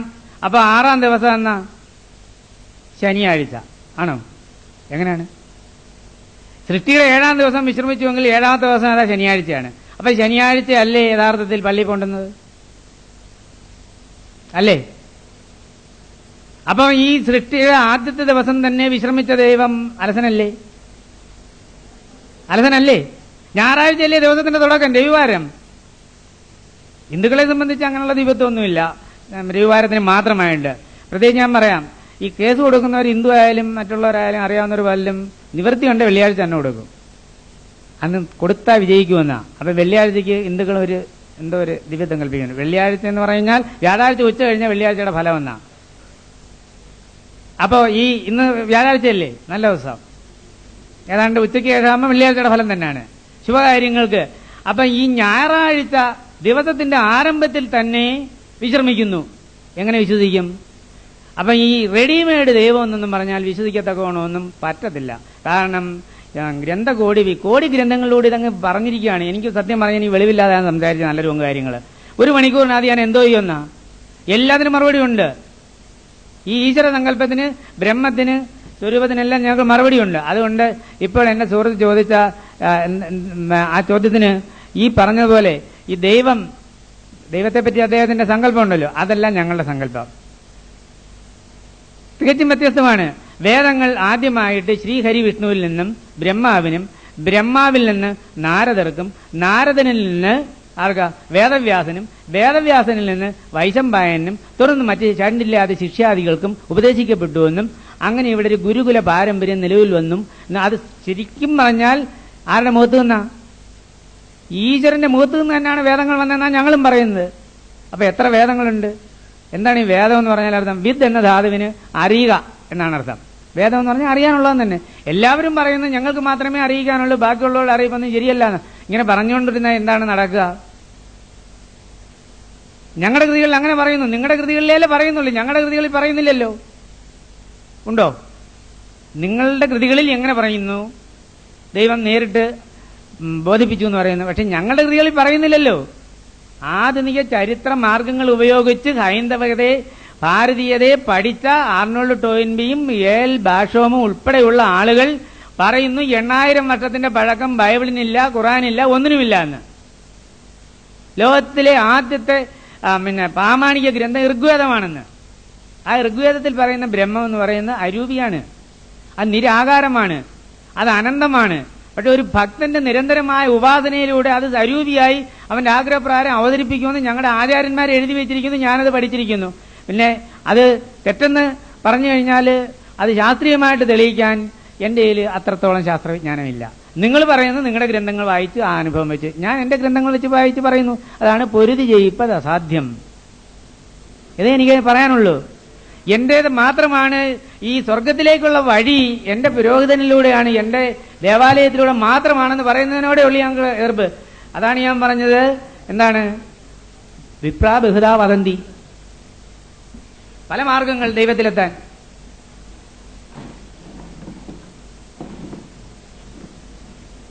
പ്ലീസ്. ബഹുമാനനായ ഡോക്ടറുടെ ചോദ്യത്തിന് വിവേകാനന്ദൻ സാർ മറുപടി പറഞ്ഞപ്പോൾ സ്വാഭാവികമായിട്ടും അദ്ദേഹം സൂചിപ്പിച്ചതുപോലെ അദ്ദേഹത്തിൻ്റെതായ വീക്ഷണങ്ങളിൽ ഉള്ള കാര്യമാണ് അദ്ദേഹം അവിടെ പറഞ്ഞത്. അവിടെ എനിക്ക് ഡോക്ടറോട് സൂചിപ്പിക്കാനുള്ളത്, ഒരു കൈ ഇങ്ങനെ ചൂണ്ടുമ്പോൾ 4 പേരിൽ നമ്മൾ നേരെയാണെന്നൊന്നും ചിന്തിച്ചുകൂടെ എന്നാണ്. കാരണം ഡോക്ടർ പറഞ്ഞു എന്താണ്, ബഹുദൈവാരാധനക്കെതിരെ ശക്തമായ വചനങ്ങൾ ബൈബിളിലും ഖുർആനിലും ഉണ്ടായിരിക്കെ ആ വചനം പറഞ്ഞ യേശുക്രിസ്തുവിനെ തന്നെ ദൈവമാക്കി മാറ്റുന്ന ഏർപ്പാടിന് ബൈബിളിന്റെ ഏത് പുസ്തകത്തിലാണ് തെളിവുള്ളത് എന്ന് ചിന്തിക്കാൻ ഡോക്ടർ ഒന്ന് സ്വയം സന്നദ്ധമാകുമോ എന്നാണ് ആനുഷംഗികമായി എനിക്ക് ഇവിടെ സൂചിപ്പിക്കാനുള്ളത്. ബൈബിളിലെ മത്തായിയുടെ സുവിശേഷം 4-ാം അധ്യായത്തിലെ 10-ാമത്തെ വചനത്തിൽ യേശുക്രിസ്തു പറയുന്നു, നീ നിന്റെ ദൈവമായ കർത്താവിനെ മാത്രം നമസ്കരിക്കുക. ആ യേശുക്രിസ്തു പറഞ്ഞു ഞാൻ ദൈവമല്ല, ഏക സത്യദൈവമായ ഇസ്രായേലെ കേൾക്കാൻ നമ്മുടെ ദൈവമായ കർത്താവ് ഏക കർത്താവ് യേശു പറയാണ് മർക്കോസിന്റെ സുവിശേഷം 12-ാം അധ്യായത്തിൽ 29-ാമത്തെ വചനത്തിൽ. അപ്പോ യേശുക്രിസ്തു പറഞ്ഞ ആ ഏകനായ സത്യനായ ദൈവത്തെ ആരാധിക്കുന്ന ഏർപ്പാട് നമ്മൾ തുടങ്ങുകയും യേശുവിന്റെ പാതയിലേക്ക് തിരിച്ചു വരികയും ചെയ്യുമ്പോൾ സ്വാഭാവികമായി നമുക്ക് ചോദിക്കുവാനുള്ള അവകാശമെങ്കിലും ഉണ്ടാകും, ഈ ഏകദൈവാരാധന നിങ്ങൾ സ്വീകരിക്കുന്നില്ലല്ലോ. ഇവിടെ എനിക്ക് നേരത്തെ സൂചിപ്പിച്ചത് എന്റെ ബഹുമാന്യനായ വിവേകാനന്ദൻ സാർ സൂചിപ്പിച്ച ഒരു കാര്യം ഞാൻ സൂചിപ്പിക്കാതെ വിട്ടതൊന്ന് പറയേണ്ടതുണ്ട് എന്ന് എനിക്ക് തോന്നുന്നു. അദ്ദേഹം ഇവിടെ സൂചിപ്പിച്ചു മുസ്ലിങ്ങൾക്കിടയിലുള്ള ബഹുദൈവാരാധനാപരമായ ആ വിശ്വാസങ്ങളെയും ആചാരരീതികളെയും കുറിച്ച്. ഞാൻ വളരെ വ്യക്തമായി തന്നെ സൂചിപ്പിക്കുകയാണ്, ഇസ്ലാം അംഗീകരിക്കാത്ത ആദർശങ്ങൾ ആര് സ്വീകരിച്ചാലും അത് ഇസ്ലാമിന് അന്യമാണ്. അത് യാതൊരു സംശയമല്ല. ഇസ്ലാം മദ്യപാനത്തെ എതിർക്കുന്നു. മുസ്ലിം ചക്രവർത്തിമാർ എന്ന് പറയുന്നവർ മദ്യം കുടിക്കുന്നു. ഇന്ന് ഇസ്ലാമിന്റെ പേരിൽ ലോക രാഷ്ട്രങ്ങളുടെ മുന്നിൽ പലതും സംസാരിക്കുന്ന ആളുകൾ അവര് ചിലപ്പോ പാർട്ടികളെല്ലാം ഉണ്ടാവുമ്പോ നമ്മള് ഇപ്പൊ ദൃശ്യ മാധ്യമമെല്ലാം കടന്നു വന്നപ്പോ പരസ്പരം ചിയേഴ്സ് അടിക്കുന്നതാണ് നമ്മൾ കാണുന്നത്. അവരാ ഇസ്ലാമിന്റെ പേരിൽ ഇസ്ലാം ജിഹാദ് എല്ലാം പറയുന്ന ആളുകളിൽ പെട്ട ആളുകൾ ഇസ്ലാമല്ല, തീർച്ചയായും ഇസ്ലാമല്ല. അതായത് ഇസ്ലാമല്ല, അവര് യഥാർത്ഥത്തിൽ മുസ്ലിങ്ങളും അല്ല എന്നുള്ളതാണ് സത്യം. ഇതേപോലെ തന്നെ ഇവിടെ വിവേകാനന്ദൻ സാർ സൂചിപ്പിച്ച സ്ഥിതിക്കാണ് ഞാനിത് പറയുന്നത്. ഈ വിഷയമായിട്ട് ബന്ധമുണ്ടെന്നുള്ള ആൾക്കാണ് പറയുന്നത്. മുസ്ലിങ്ങൾക്കിടയിൽ കടന്നു വന്നിട്ടുള്ള പിതൃരാരാധനയും അതേപോലെ തന്നെ പൂർവ്വപിതാക്കൾ ആരാധിക്കുന്ന പ്രാർത്ഥിക്കുന്ന രീതിയും അതേപോലെ തന്നെ ഇവിടെ സൂചിപ്പിക്കപ്പെട്ടതുപോലെ പല പള്ളികളിലും നടക്കുന്ന ഈ ശവകുടീരങ്ങളുമായി ബന്ധപ്പെട്ട ആരാധനാ രീതികളും ഇസ്ലാമിനെ തികച്ചും അന്യമാണ്. ഇസ്ലാം പറയുന്നത് ആരായിരുന്നാലും മുസ്ലിം പേരുള്ളവനല്ല എന്നുള്ളതല്ല. ഒരാൾ മുഹമ്മദ് നബിയെ ആദരിക്കുവാൻ ആരംഭിക്കുമ്പോൾ മുസ്ലിം ആകുന്നു. അയാൾ മുഹമ്മദ് നബിയെ ആരാധിക്കുവാൻ ആരംഭിക്കുമ്പോൾ ഇസ്ലാമിൽ നിന്ന് പുറത്താണ്. മുഹമ്മദ് റസൂലുള്ളാഹി സ്വല്ലല്ലാഹു അലൈഹി വസല്ലമയെ ആരാധിക്കുവാൻ ഒരാൾ ആരംഭിക്കുന്നു എന്ന് വിചാരിക്കുക, അയാൾ ഇസ്ലാമിൽ നിന്ന് പുറത്താണ്. യാതൊരു സംശയമില്ല കാര്യത്തിൽ. അത് എല്ലാവരും അംഗീകരിക്കുന്നതാണ്. പക്ഷേ സ്വാഭാവികമായി മറ്റ് സമൂഹങ്ങളിലേതുപോലെ ചെറിയ ചില ഭ്രംശങ്ങൾ സംഭവിച്ചിട്ടുണ്ട്. അതാണ് ബഹുമാന്യനായ വിവേകാനന്ദൻ സാറെപ്പോലെയുള്ളവരെ ഇസ്ലാമിനെ കുറിച്ച് തെറ്റിദ്ധരിക്കുവാൻ പോലും കാരണമായിട്ടുള്ളത് എന്നുള്ളത് കൊണ്ട് തന്നെ എന്റെ പ്രിയപ്പെട്ട മുസ്ലിം സുഹൃത്തുക്കൾ കൂടി അവിഷയത്തിൽ ഒരു പരിശുദ്ധ ഖുർആനിന് അനുഗുണമായ റസൂലുള്ളാഹി സ്വല്ലല്ലാഹു അലൈഹി വസല്ലമയുടെ ചര്യക്ക് അനുഗുണമായ ഒരു ചിന്തയെ വളർത്തിയെടുക്കുവാനും അതിന് എതിരായിട്ടുള്ള ജീവിത രീതി നമ്മുടെ കയ്യിലുണ്ടെങ്കിൽ അത് നിഷ്കൃഷ്ടമായ പരിശോധനയ്ക്ക് ശേഷം ഒഴിവാക്കാൻ, അതിന് പാർട്ടിപരമായ താല്പര്യങ്ങളൊന്നും അല്ല പറയുന്നത്. പരിശുദ്ധ ഖുർആനിലെ തിരുസുന്നത്തിൽ നിങ്ങൾ മനസ്സിലാക്കി നോക്കുക, ഒരു നിഷ്കളങ്കനായ ഒരു മുസ്ലിം സുഹൃത്തിന്റെ സ്വാഭാവികമായ മനസ്സിൽ നിന്ന് ഉയർന്നു വന്ന കാര്യമാണ് നമ്മളിവിടെ കേട്ടത് എന്ന് നാം നമ്മുടെ ഹൃദയത്തിനകത്ത് വെച്ച് ഒന്ന് എല്ലാവിധ അന്ധതകളും മാറ്റിവെച്ച് ഒന്നൊന്ന് കുലുക്കി പരിശോധിക്കുക എന്നുമാണ് എന്റെ മുസ്ലിം സുഹൃത്തുക്കളോട് ആ വിഷയത്തിൽ സൂചിപ്പിക്കാൻ.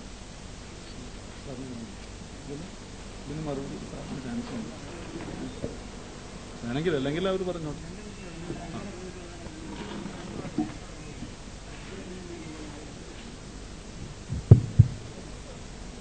ബഹുമാന്യനായ അക്ബർ സാർ പറഞ്ഞ് എന്റെ തെറ്റിദ്ധാരണ ഉണ്ടാണെന്ന്. എനിക്ക് ഇസ്ലാമിനെ പറ്റി അത്തരം തെറ്റിദ്ധാരണയില്ല.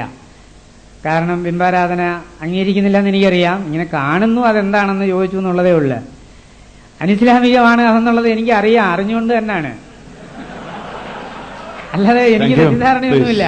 ഞാൻ അങ്ങനെ ധരിച്ചിട്ടില്ല. അങ്ങനെ പറയരുത്. കാരണം എനിക്കത് വിഷമമുള്ള കാര്യമാണ്. കാരണം ഞാൻ അങ്ങനെ ഒരിക്കലും ചിന്തിച്ചിട്ടില്ല. ഞാൻ എന്റെ മതത്തിൽ കാണുന്ന അനാചാരങ്ങളിൽ 80% കാണാത്ത ഒരു മതമാണ് ഇസ്ലാം മതം. മുസ്തുതി പറയല്ല. അവിടേക്കും ഇപ്പോൾ ഈ വ്യാപാരം വന്നിരിക്കുന്നു. ഇങ്ങനെ പോയാൽ ഇത് എവിടെ ചെന്ന് നിൽക്കുമെന്നുള്ളതുകൊണ്ടാണ് ഞാൻ പറഞ്ഞത്. ഞങ്ങൾക്ക് ഭക്തി വ്യാപാരം വർദ്ധിച്ചാണ്. ഇന്നത്തെ ഹിന്ദുമതത്തിലെ ശക്തിപ്രകടനങ്ങളും ഭക്തിപ്രകടനങ്ങളും ഭക്തി വ്യവസായവും പൊങ്കാല വ്യവസായവും കണ്ടും കൊണ്ട് നിങ്ങൾ എന്ത് ചെയ്യരുത്, ഞങ്ങളുടെ ധർമ്മ സംഹിതയെ വിലയിരുത്തരുത്. ആ ഒരു അപേക്ഷയുള്ളു. അതല്ല യഥാർത്ഥ ഹിന്ദുത്വം. ഗുരുദേവൻ പറഞ്ഞതും അതല്ല. പിന്നെ ഈ സന്ദർഭത്തിൽ പറയാനുള്ള ബൗദ്ധ മതത്തെ ഇവിടെ നിന്ന് അടിച്ചോടിച്ചതിനെ പറ്റി അത് ഒരവസരം കിട്ടുകയാണെങ്കിൽ ഞാൻ പറയാം. അത് വളരെ തെറ്റായ ഒരു അഭിപ്രായമാണ്. അതല്ല ശരി. ആരും അടിച്ചോടിച്ചല്ല, സ്വയം പോയതാ. അതിന്റെ ദുഷിപ്പുണ്ട്. അവസാന കാലത്ത് തനി അശ്ലീല സാഹിത്യങ്ങളും അനാചാരങ്ങളും കുന്നുകൂടി അത് ഇവിടുന്ന് പോയാൽ അത് വേറെയാണ്, പുനരുദ്ധരണമായിട്ട് ബന്ധപ്പെട്ടാണ്. ശങ്കരനാണ് അതിന്റെയും എല്ലാം ഉത്തരവാദി. എല്ലാം അവന്റെ തോളയിൽ ഇരുന്നുണ്ട്. എല്ലാവർക്കും എല്ലാം വിഴുപ്പ് ഇറക്കി വയ്ക്കാൻ ഒരു ശങ്കരനെ കിട്ടിയിട്ടുണ്ട്. ശങ്കരന്റെ എന്ന് പറഞ്ഞ ശങ്കരാചാര്യർ ഒരൊറ്റ മൗലിക കൃതിയും എഴുതിയിട്ടില്ല, ഭാഷ്യങ്ങളും വാർത്തകങ്ങളും മാത്രമേ എഴുതിയിട്ടുള്ളൂ. അപ്പൊ ശങ്കരന്റേതായിട്ടൊരു ദർശനവുമില്ല. അദ്വൈതം അതിനു മുമ്പേ ഉണ്ടായിരുന്നതുമാണ്. പക്ഷെ എന്തോ എനിക്കറിയാൻ പാടില്ല, ഈ പേരിനോടുള്ള അലറിയാണ്. ഇവിടെ ആറ് ശങ്കരോട് എതിർപ്പായിരുന്നു, ശങ്കരൻ നമ്പൂരിപ്പാടിനോട് എതിർപ്പാണ്, ശങ്കരന്മാരോട് മൊത്തത്തിലുള്ള എതിർപ്പാണെന്ന് എനിക്ക് അറിഞ്ഞൂടാ. അതിന് അവസരം കിട്ടിയാൻ പറയാതെ. പ്ലീസ്. അടുത്ത ചോദ്യം ചോദിക്കേണ്ടത് അക്ബറിനോടാണ്.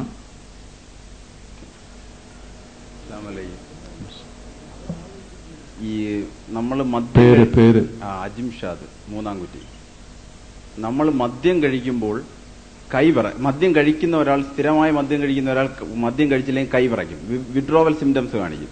അപ്പൊ അങ്ങനെ വിഡ്രോവൽ സിംറ്റംസ് വരെ കാണിക്കുന്ന മദ്യത്തെ നിരോധിച്ച ഇസ്ലാം അടിമ വ്യവസ്ഥിതിയെ നിരോധിച്ചില്ല എന്ന് മാത്രമല്ല, അടിമ സ്ത്രീക്ക് പ്രകൃതിപരമായിട്ട് ബഹുഭർത്തൃത്വം പറ്റില്ല എന്ന് പറയുന്ന, സ്ത്രീക്ക് പറ്റില്ല എന്ന് പറയുന്ന ഇസ്ലാം അടിമ സ്ത്രീക്ക് ഭർത്താവുണ്ടെങ്കിലും ഉടമയുമായി ബന്ധപ്പെടാമെന്ന് പറയുന്നത് എന്തുകൊണ്ടാണ്? ഒരു ചോദ്യം കൂടെ, അതും കൂടെ ഉത്തരം. അതായത് ഖുർആനെ പോലെ എന്തുകൊണ്ട് തിരുസുന്നത്ത് ഒരു ഗ്രന്ഥമായില്ല?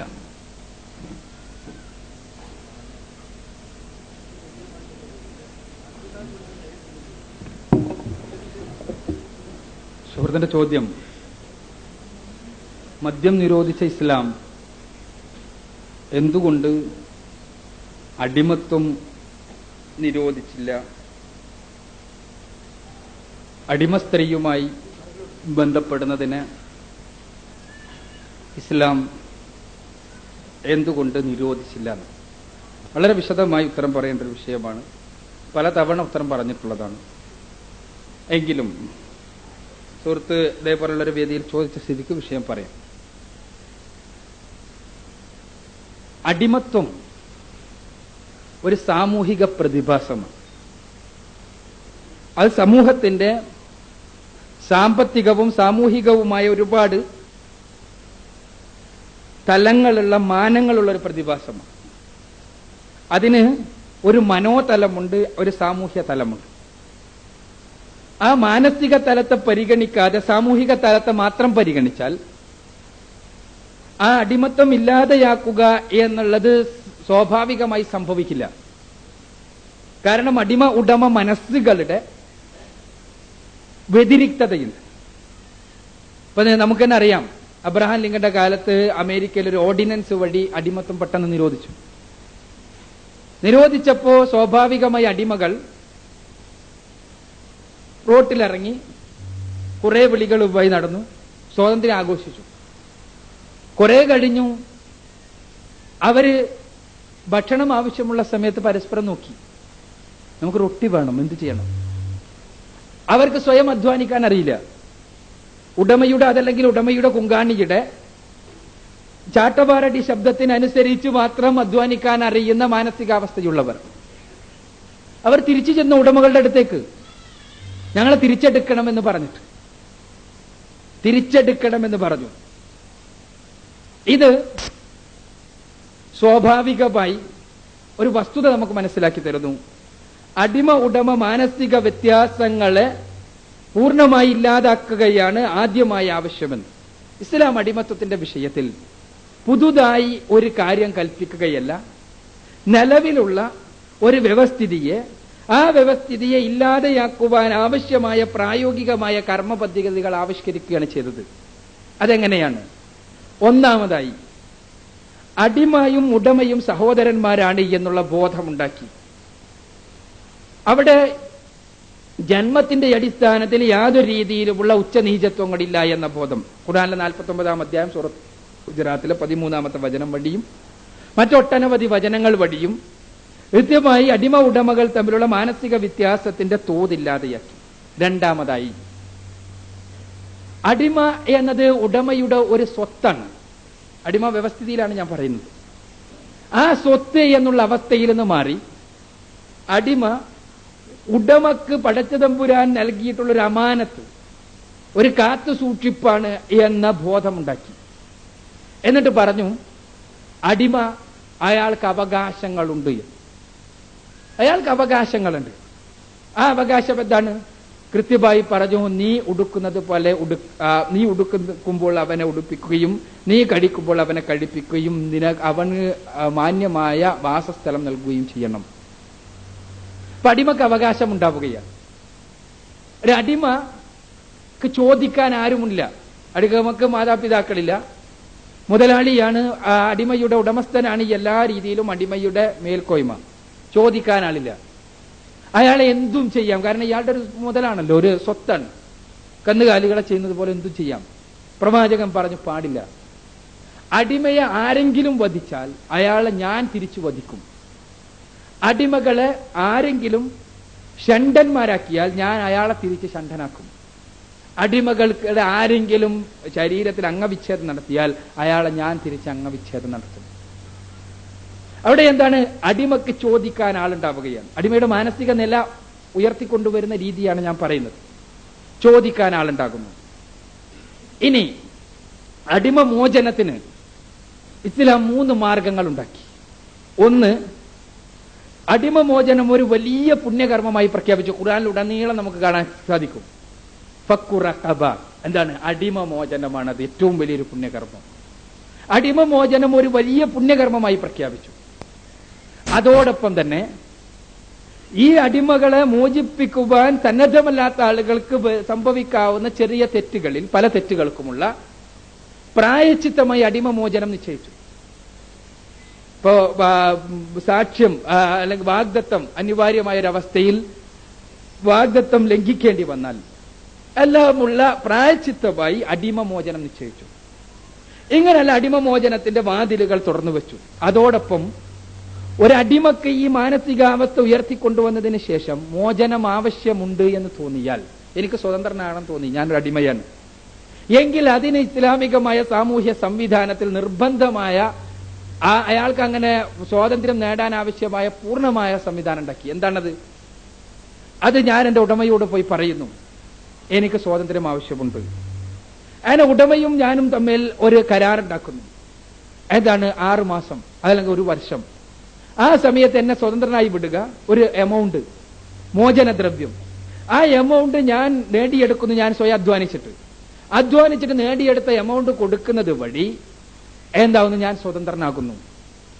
ഇത് വലിയ മനഃശാസ്ത്രപരമായ ഏർപ്പാടാണ്. കാരണം ഇയാൾക്ക് സ്വതന്ത്രമായി ജോലി ചെയ്യുവാനുള്ള ഒരു അവസരം സൃഷ്ടിക്കുന്നു. അതോടൊപ്പം തന്നെ ഈ 1 വർഷത്തിന് ഈ പറഞ്ഞ ഇസ്ലാമിക സാങ്കേതിക സംജ്ഞയിൽ അതിന് പറയുക മുക്കാത്തബ എന്നാണ്. ഈ പറഞ്ഞ കാലത്തിനുള്ളിൽ ഈ പറഞ്ഞ എമൗണ്ട് ഇയാൾക്ക് ഉണ്ടാക്കാൻ പറ്റിയില്ല എന്ന് വിചാരിക്കുക. ഈ പറഞ്ഞ എമൗണ്ട് ഉണ്ടാക്കാൻ പറ്റിയിട്ടില്ലെങ്കിൽ അവിടെ എന്താണ് ചെയ്യുക? അവിടെ ഇസ്ലാമിക രാഷ്ട്രം അയാളെ സഹായിക്കും. സക്കാത്തിന്റെ 8 അവകാശികളിലൊന്ന് അടിമമോചനമാണ്. മുക്കാത്തബ എഴുതിയ ഉടമയുമായി മോചന കരാറിൽ ഏർപ്പെട്ട ഒരാൾക്ക് പണം സമ്പാദിക്കാൻ കഴിഞ്ഞിട്ടില്ലെങ്കിൽ അയാളെ രാജ്യം സഹായിച്ചുകൊണ്ട് അയാളെ മോചിപ്പിക്കും. ഇങ്ങനെ ഒരു അടിമക്ക് മോചനത്തിനാവശ്യമായ മാനസികവും ശാരീരികവുമായ മുഴുവൻ മാർഗങ്ങളും തുറന്നു വെച്ചപ്പോഴും ഇസ്ലാം അടിമത്വം എന്നുള്ള വ്യവസ്ഥിതി പൂർണ്ണമായി നിരോധിച്ചില്ല. എന്തുകൊണ്ട് എന്നാണ് സുഹൃത്തിന്റെ ചോദ്യം. അതിന് കാരണം പടച്ച തമ്പുരാൻ ഭാവിയെക്കുറിച്ചും ഭൂതത്തെക്കുറിച്ചുമെല്ലാം കൃത്യമായി അറിയുന്നവനാണ് എന്നും ആ പടച്ച തമ്പുരാനിൽ നിന്നുള്ളതാണ് ഇസ്ലാം എന്നുള്ളത് കൊണ്ടുമാണ് എന്നാണ് ഒറ്റ വാക്കിൽ ഞാൻ മറുപടി പറയുക. എന്താണത്?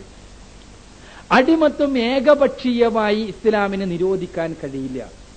നിരോധിച്ചാൽ ഇസ്ലാമിക സമൂഹത്തിന്റെ പൂർണ്ണമായ നാശമായിരിക്കും അതുമൂലം ഉണ്ടാവുക. മദ്യം നിരോധിക്കുന്നത് പോലെയല്ല, വ്യഭിചാരം നിരോധിക്കുന്നത് പോലെയല്ല. എന്തുകൊണ്ട്? അടിമയുണ്ടാകുന്നത് 2 രൂപത്തിലാണ്. ഒന്ന്, ഒരു അടിമ കച്ചവടം ചെയ്തിട്ട് കൈമാറ്റം ചെയ്യപ്പെടുക വഴി, അത് അയാൾ മുമ്പേ അടിമയാണ്. അതല്ലാത്തൊരു മാർഗം യുദ്ധത്തടവുകാരെ അടിമകളാക്കി മാറ്റുക എന്നുള്ളതാണ്. യുദ്ധത്തടവുകാരെ അടിമകളാക്കി മാറ്റുക. ഇത് അന്ന് ലോകത്തെല്ലായിടത്തും നിലനിന്നിരുന്ന ഒരവസ്ഥയാണ്. റസൂലുള്ളാഹി സ്വല്ലല്ലാഹു അലൈഹി വസല്ലമയുടെ കാലത്തും ഈ അടുത്ത കാലം വരെ ഉള്ളതാണ്. ആ യുദ്ധത്തടവുകാരെ അടിമകളാക്കി മാറ്റുന്ന ഒരു സമ്പ്രദായം നിലനിൽക്കുമ്പോൾ ഇസ്ലാം ഏകപക്ഷീയമായി അടിമത്വം പൂർണ്ണമായി നിരോധിച്ചു കഴിഞ്ഞാൽ സ്വാഭാവികമായും മുസ്ലിം സമൂഹവും ഇസ്ലാമിക വിരുദ്ധമായി ഇസ്ലാമിനെ നശിപ്പിക്കുവാൻ വേണ്ടി സന്നദ്ധമാകുന്ന സമൂഹവും തമ്മിൽ യുദ്ധമുണ്ടായാൽ ആ യുദ്ധത്തിൽ സ്വാഭാവികമായി 2 കൂട്ടരും പരസ്പരം ബന്ദികളുണ്ടാകും, തടവുകാരുണ്ടാകും. തടവുകാരുണ്ടാകുമ്പോൾ ആ തടവുകാരെ 3 കാര്യങ്ങൾ ചെയ്യാവുന്നതാണ് ഇസ്ലാമികമായി. ഒന്ന്, ആ തടവുകാരെ അത്രക്കും യുദ്ധത്തടവുകാരെ വളരെ അനിവാര്യമായ വളരെ പ്രധാനപ്പെട്ട ഏതെങ്കിലും പ്രശ്നങ്ങൾ ഉണ്ടെങ്കിൽ അല്ലാതെ അവരെ വധിക്കാൻ പാടില്ല എന്നുള്ള ഇസ്ലാമിന്റെ നിയമമാണ്. അതല്ലെങ്കിൽ പിന്നെന്താ ചെയ്യാൻ പറ്റുക? ഒന്ന്, അവരെ വെറുതെ വിടുക. 2, അവരെ ഇവിടെ മറ്റ് രാജ്യം ഇപ്പോൾ ഒരു യുദ്ധം ഉണ്ടാവുകയാണെങ്കിൽ ഇന്ത്യ പാകിസ്ഥാനും നമ്മൾ യുദ്ധം ഉണ്ടാവുകയാണെങ്കിൽ നമ്മളെ ബന്ദികളും യുദ്ധത്തിന് ശേഷം നെഗോസിയേഷൻ നടക്കും. നെഗോസിയേഷൻ അല്ല എന്ത് പറയും, അവിടുന്ന് ഇങ്ങോട്ട് പിടിച്ച ബന്ദികളെ അങ്ങോട്ടും തിരിച്ചുവിടാം, അല്ലെങ്കിൽ അവിടുന്ന് ഇങ്ങോട്ട് പിടിച്ചത് അങ്ങോട്ട് തിരിച്ചുവിടാന്നുള്ള നെഗോസിയേഷൻ. 3-മത്തേത് അടിമകളാക്കി തീർക്കുക എന്നുള്ളതാണ് അന്ന് നിലവിലുണ്ടായിരുന്നു. ഇതിൽ ഇസ്ലാം ഒരു രാജ്യത്തിന്, ഇസ്ലാമിക രാഷ്ട്രത്തിന് ദോഷകരം അല്ലെങ്കിൽ അവരെ വെറുതെ വിടുന്നത് കൊണ്ട് കുഴപ്പമില്ല എന്ന് പഠിപ്പിച്ചു. 2-മത്തെ മാർഗം അതെന്താണ്? പരസ്പരം കൈമാറുക എന്നുള്ളതാണ്. ആ പരസ്പരം കൈമാറുക എന്ന മാർഗം തന്നെ പ്രായോഗികമാകണമെങ്കിൽ എന്ത് വേണം? അടിമത്വം നിലനിൽക്കണം. കാരണം അടിമയാക്കുവാനുള്ള സ്വാതന്ത്ര്യം നിലനിൽക്കണം. കാരണം ശരിക്കും മനസ്സിലാക്കാം നമ്മള്. കാരണം എന്താന്ന് വെച്ചാൽ ഇപ്പോ ഇസ്ലാം ഒരു മുസ്ലിം രാഷ്ട്രവും അല്ലെങ്കിൽ ഇസ്ലാമിക സമൂഹവും ഒരു ഇസ്ലാമിക വിരുദ്ധമായ ഇസ്ലാമിനെ നശിപ്പിക്കാൻ വേണ്ടി ശ്രമിക്കുന്ന രാജ്യവും തമ്മിൽ യുദ്ധം ഉണ്ടായിന്ന് വിചാരിക്കും. അന്നത്തെ കാലത്ത് യുദ്ധത്തെക്കുറിച്ചാണ് ഞാൻ ഉദ്ദേശിക്കുന്നത്. ആ യുദ്ധം ഉണ്ടാകുമ്പോൾ സ്വാഭാവികമായി രണ്ടുപേരെ പൂർണ്ണമായി ഭക്ഷണവും വസ്ത്രവും താമസ സൗകര്യമെല്ലാം കൊടുത്തിട്ട് അവിടെ താമസിപ്പിക്കണം. അവരൊന്നും ചെയ്യാൻ പറ്റൂല. ഇസ്ലാമികമായി നിയമം അവതരിപ്പിച്ചു കഴിഞ്ഞാൽ ആ നിയമത്തിനെതിരെ ചെയ്യാൻ പാടില്ല ഒരു ഇസ്ലാമിക സമൂഹം. ആരും പിന്നെ ഒന്നും ചെയ്യാൻ പറ്റൂല. അത് ആർക്കറിയാം? ഒരു മുസ്ലിം രാഷ്ട്രത്തിന് അറിയാം. ആ മുസ്ലിം രാഷ്ട്രം അതുകൊണ്ട് തന്നെ യുദ്ധത്തടവുകാരെ പരസ്പരം കൈമാറാൻ തയ്യാറാവൂല. കാരണം എന്താണ്? അവിടുന്ന് ഇങ്ങോട്ട് പിടിച്ച യുദ്ധത്തടവുകാരെ ഇവിടെ അടിമകളാക്കി മാറ്റിയിട്ട് അവർക്ക് വിൽക്കാം, അല്ലെങ്കിൽ ഇവർക്ക് ഇവരുടെ രാജ്യത്ത് ഇഷ്ടം പോലെ ജോലി ചെയ്യിപ്പിക്കാം, അടിമകളാക്കി മാറ്റാം. അതേസമയം ഇവിടുന്ന് അങ്ങോട്ട് പിടിച്ചതോ അവിടെ പിടിച്ചത് അടിമകളാക്കി മാറ്റാനും പറ്റൂല. കാരണം ഇസ്ലാം നിയമം അവതരിപ്പിച്ചു കഴിഞ്ഞു. അതുകൊണ്ട് ഇസ്ലാം നിയമം അവതരിപ്പിച്ചിരുന്നുവെങ്കിൽ അത് ഇസ്ലാമിക രാഷ്ട്രത്തിന്റെ സമൂഹത്തിന്റെ തന്നെ നാശത്തിന് നിമിത്തമാകുമായിരുന്നു. ഈ അടിമത്വം ഇല്ലാതെയാക്കുവാനുള്ള എല്ലാ സാഹചര്യങ്ങളും ഉണ്ടാക്കുകയും അതോടൊപ്പം ഈ സാമൂഹ്യ സാഹചര്യം നിലനിൽക്കെ ലോകത്തുള്ള എല്ലാ രാജ്യങ്ങളും അടിമത്വം നിരോധിക്കാതെ ഇസ്ലാം മാത്രം ഏകപക്ഷീയമായി നിരോധിച്ചാൽ അത് ഇസ്ലാമിക സമൂഹത്തിന്റെ സമ്പൂർണ്ണ നാശത്തിന് നിമിത്തമാകുമെന്നുള്ളത് കൊണ്ട് തന്നെ അത് നിരോധിക്കാതിരിക്കുകയും ചെയ്തു എന്നുള്ളതാണ് വസ്തുത. അതാണ് മനസ്സിലാവുക. ഇനി അടിമ സ്ത്രീയുടെ പ്രശ്നം. അടിമത്വത്തിന്റെ സ്വാഭാവികമായ ഉപോൽപ്പന്നമാണ് അടിമ സ്ത്രീ. അടിമ സമൂഹത്തിലുള്ളൊരു കാര്യമാണ്. നമ്മൾക്ക് ഇന്നത്തെ നമ്മുടെ സാമൂഹ്യ ചുറ്റുപാടിൽ നിന്നിട്ട് അത് നോക്കി കാണുമ്പോൾ തന്നെ നമുക്ക് അതിന് മനസ്സിലാക്കാൻ പറ്റാത്ത കുറെ കാര്യങ്ങളുണ്ടാവും. അടിമ സ്ത്രീ അടിമത്വത്തിന്റെ സ്വാഭാവികമായതാണ്. അടിമ എന്ന് പറയാൻ എന്തിനാണ്? മുതലാളിക്ക്, അയാൾക്ക് പണം ഉണ്ടാക്കാനുള്ളതാണ്. അപ്പൊ അടിമ സ്ത്രീയെ എന്തിനു വേണ്ടി ഉപയോഗപ്പെടുത്തും? അയാൾക്ക് പണം ഉണ്ടാക്കാൻ വേണ്ടി ഉപയോഗപ്പെടുത്തും. അങ്ങനെ പണം ഉണ്ടാക്കാൻ ഉപയോഗപ്പെടുത്തും. എന്തിനാ? അടിമ സ്ത്രീനെ എന്തിനു വേണ്ടിയാ ഉപയോഗപ്പെടുത്താൻ പറ്റുക? വ്യഭിചാരത്തിന് വേണ്ടി. മുമ്പുണ്ടായിരുന്ന അല്ലെങ്കിൽ ഈ അടുത്ത കാലം വരെയുള്ള എല്ലാ സമൂഹങ്ങളിലും ഉണ്ടായിരുന്നതാണ്. വ്യഭിചാരത്തിന് വേണ്ടി ഉപയോഗപ്പെടുത്തും. അടിമകളായിരുന്നു പൊതുവെ സമൂഹത്തിലെ അഭിസാരികകൾ. അങ്ങനെ വ്യഭിചാരത്തിന് വേണ്ടി ഉപയോഗപ്പെടുത്തും, വ്യഭിചരിക്കും. അവരെ കാണാൻ കൊണ്ടുപോയിട്ട് പിന്നെ ഇയാൾക്ക് കൊടുക്കും, ഉടമക്ക് കൊടുക്കും. ഇസ്ലാം പറഞ്ഞു പാടില്ല. അടിമ സ്ത്രീകളെ നിങ്ങൾ വ്യഭിചരിക്കുവാൻ വേണ്ടി നിർബന്ധിക്കാൻ പാടില്ല. അപ്പോൾ അടിമ സ്ത്രീകളുണ്ട്, അവർക്കും മോചനം വേണം. തലമുറകളായി അവർ ശീലിച്ചു പോകുന്ന ഏർപ്പാട് എന്താണ്? വ്യഭിചാരമാണ്. തലമുറകളായി ശീലിച്ചു പോകുന്ന ഏർപ്പാടാണത്. കാരണം മുസ്ലിം സമൂഹത്തിലുള്ള അടിമസ്ത്രീ എന്ന് പറഞ്ഞാൽ എന്താണ്? ജാഹിലിയ കാലഘട്ടത്തിലെയുള്ള അടിമസ്ത്രീകളാണ്. അവ തലമുറകളായി അവർ സ്വീകരിച്ചു പോകുന്ന വ്യഭിചാരം എന്ന ഏർപ്പാട് നിലനിൽക്കെ അവർക്ക് പുരുഷനെ പോലെ മുക്കാത്തബ എന്ന ഏർപ്പാട് കൊടുത്തിട്ട് ഒരു കൊല്ലത്തിനുള്ളിൽ നീ പണം ഉണ്ടാക്കി വരണം, എന്നിട്ട് നിനക്ക് മോചിപ്പിക്കാന്ന് പറഞ്ഞാൽ എന്തായിരിക്കും സ്ഥിതി? അവൾ പണം ഉണ്ടാക്കാൻ അവൾക്കറിയാവുന്ന ഏർപ്പാട് വെച്ച് സമൂഹത്തിലേക്ക് ഇറങ്ങും. സമൂഹത്തിന്റെ ധാർമ്മിക നാശത്തിനായിരിക്കും ഫലം. സ്വാഭാവികമായിട്ടുണ്ടാവുന്നതാണ്. അതുകൊണ്ട് തന്നെ ഇസ്ലാം അവളോടുകൂടി അടിമത്വം ഇല്ലാതെയാക്കുവാനുള്ള ഒരു സമ്പ്രദായം, അത് അന്നും നിലവിലുള്ള സമ്പ്രദായം തന്നെ, അതിലൊരു റെസ്ട്രിക്ഷൻ ഏർപ്പെടുത്തി. എന്താണ് റെസ്ട്രിക്ഷൻ?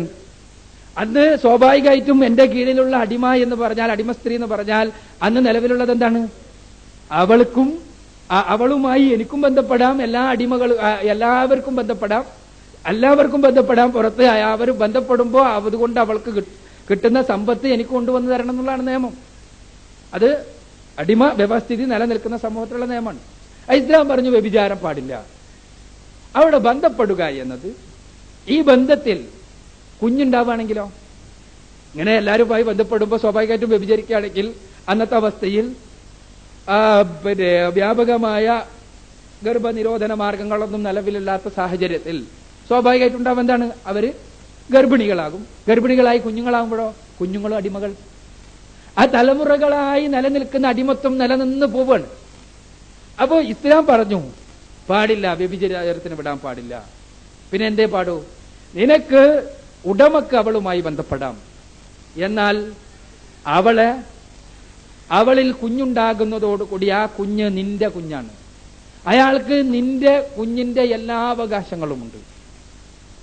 ആ കുഞ്ഞുണ്ടാകുന്നതോടുകൂടി ഇയാൾ മരണപ്പെടുന്നതോടുകൂടി ഇവൾ സ്വതന്ത്രയാകുകയും ആ കുഞ്ഞിന്റെ ഉമ്മയായി അറിയപ്പെടുകയും അതോടൊപ്പം തന്നെ ആ കുഞ്ഞിന് സ്വത്തിൽ അവകാശമുണ്ടാവുകയും ഉടമയുടെ സ്വത്തിനും ബാക്കിയുള്ള മക്കളെ പോലെ പൂർണ്ണമായി അവകാശമുള്ള ആളായി തീരുകയും ചെയ്യുക.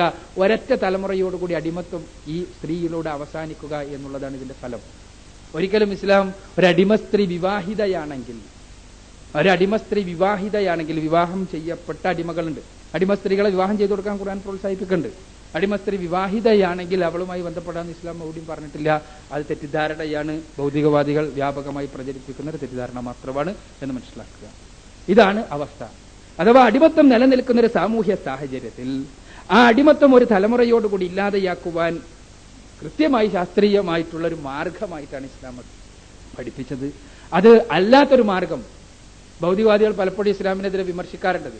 പക്ഷേ ധാർമ്മികമായി അതല്ലാത്തൊരു മാർഗം ആ അടിമത്വം നിലനിൽക്കുന്ന ഒരു സാമൂഹ്യ സാഹചര്യത്തിൽ ചൂണ്ടിക്കാണിക്കാൻ ഭൗതികവാദികളെ വെല്ലുവിളിക്കാൻ സാധിക്കും, ഒരാൾക്കും സാധ്യമല്ല. ധാർമ്മികമായി അവൾക്ക് വ്യഭിചാരം എന്നുള്ള ഒരു ആൾട്ടർനേറ്റീവ് കൊടുക്കാതെ അവൾക്ക് അവളുടെ കൂടി ലൈംഗിക സംതൃപ്തിയുടെ പൂർത്തീകരണം അനിവാര്യമായിരിക്കെ അതോടൊപ്പം തന്നെ ഒരൊറ്റ തലമുറയോടുകൂടി അടിമത്വം എന്ന വ്യവസ്ഥിതി ഇല്ലാതെയാക്കുന്ന രീതിയിലുള്ള അന്ന് വരെ നിലനിന്നിരുന്ന അവസ്ഥക്ക് റെസ്ട്രിക്ഷൻ ഏർപ്പെടുത്തിക്കൊണ്ട് അയാളുടെ സ്വത്തിൽ അടുത്ത തലമുറക്ക് സ്വത്ത് നൽകിക്കൊണ്ട് തന്നെ അടിമത്തം ഇല്ലാതാക്കുവാനുള്ള തികച്ചു ശാസ്ത്രീയമായ ഒരു ഏർപ്പാടാണ് ഇത് എന്നുള്ളതാണ് സത്യം.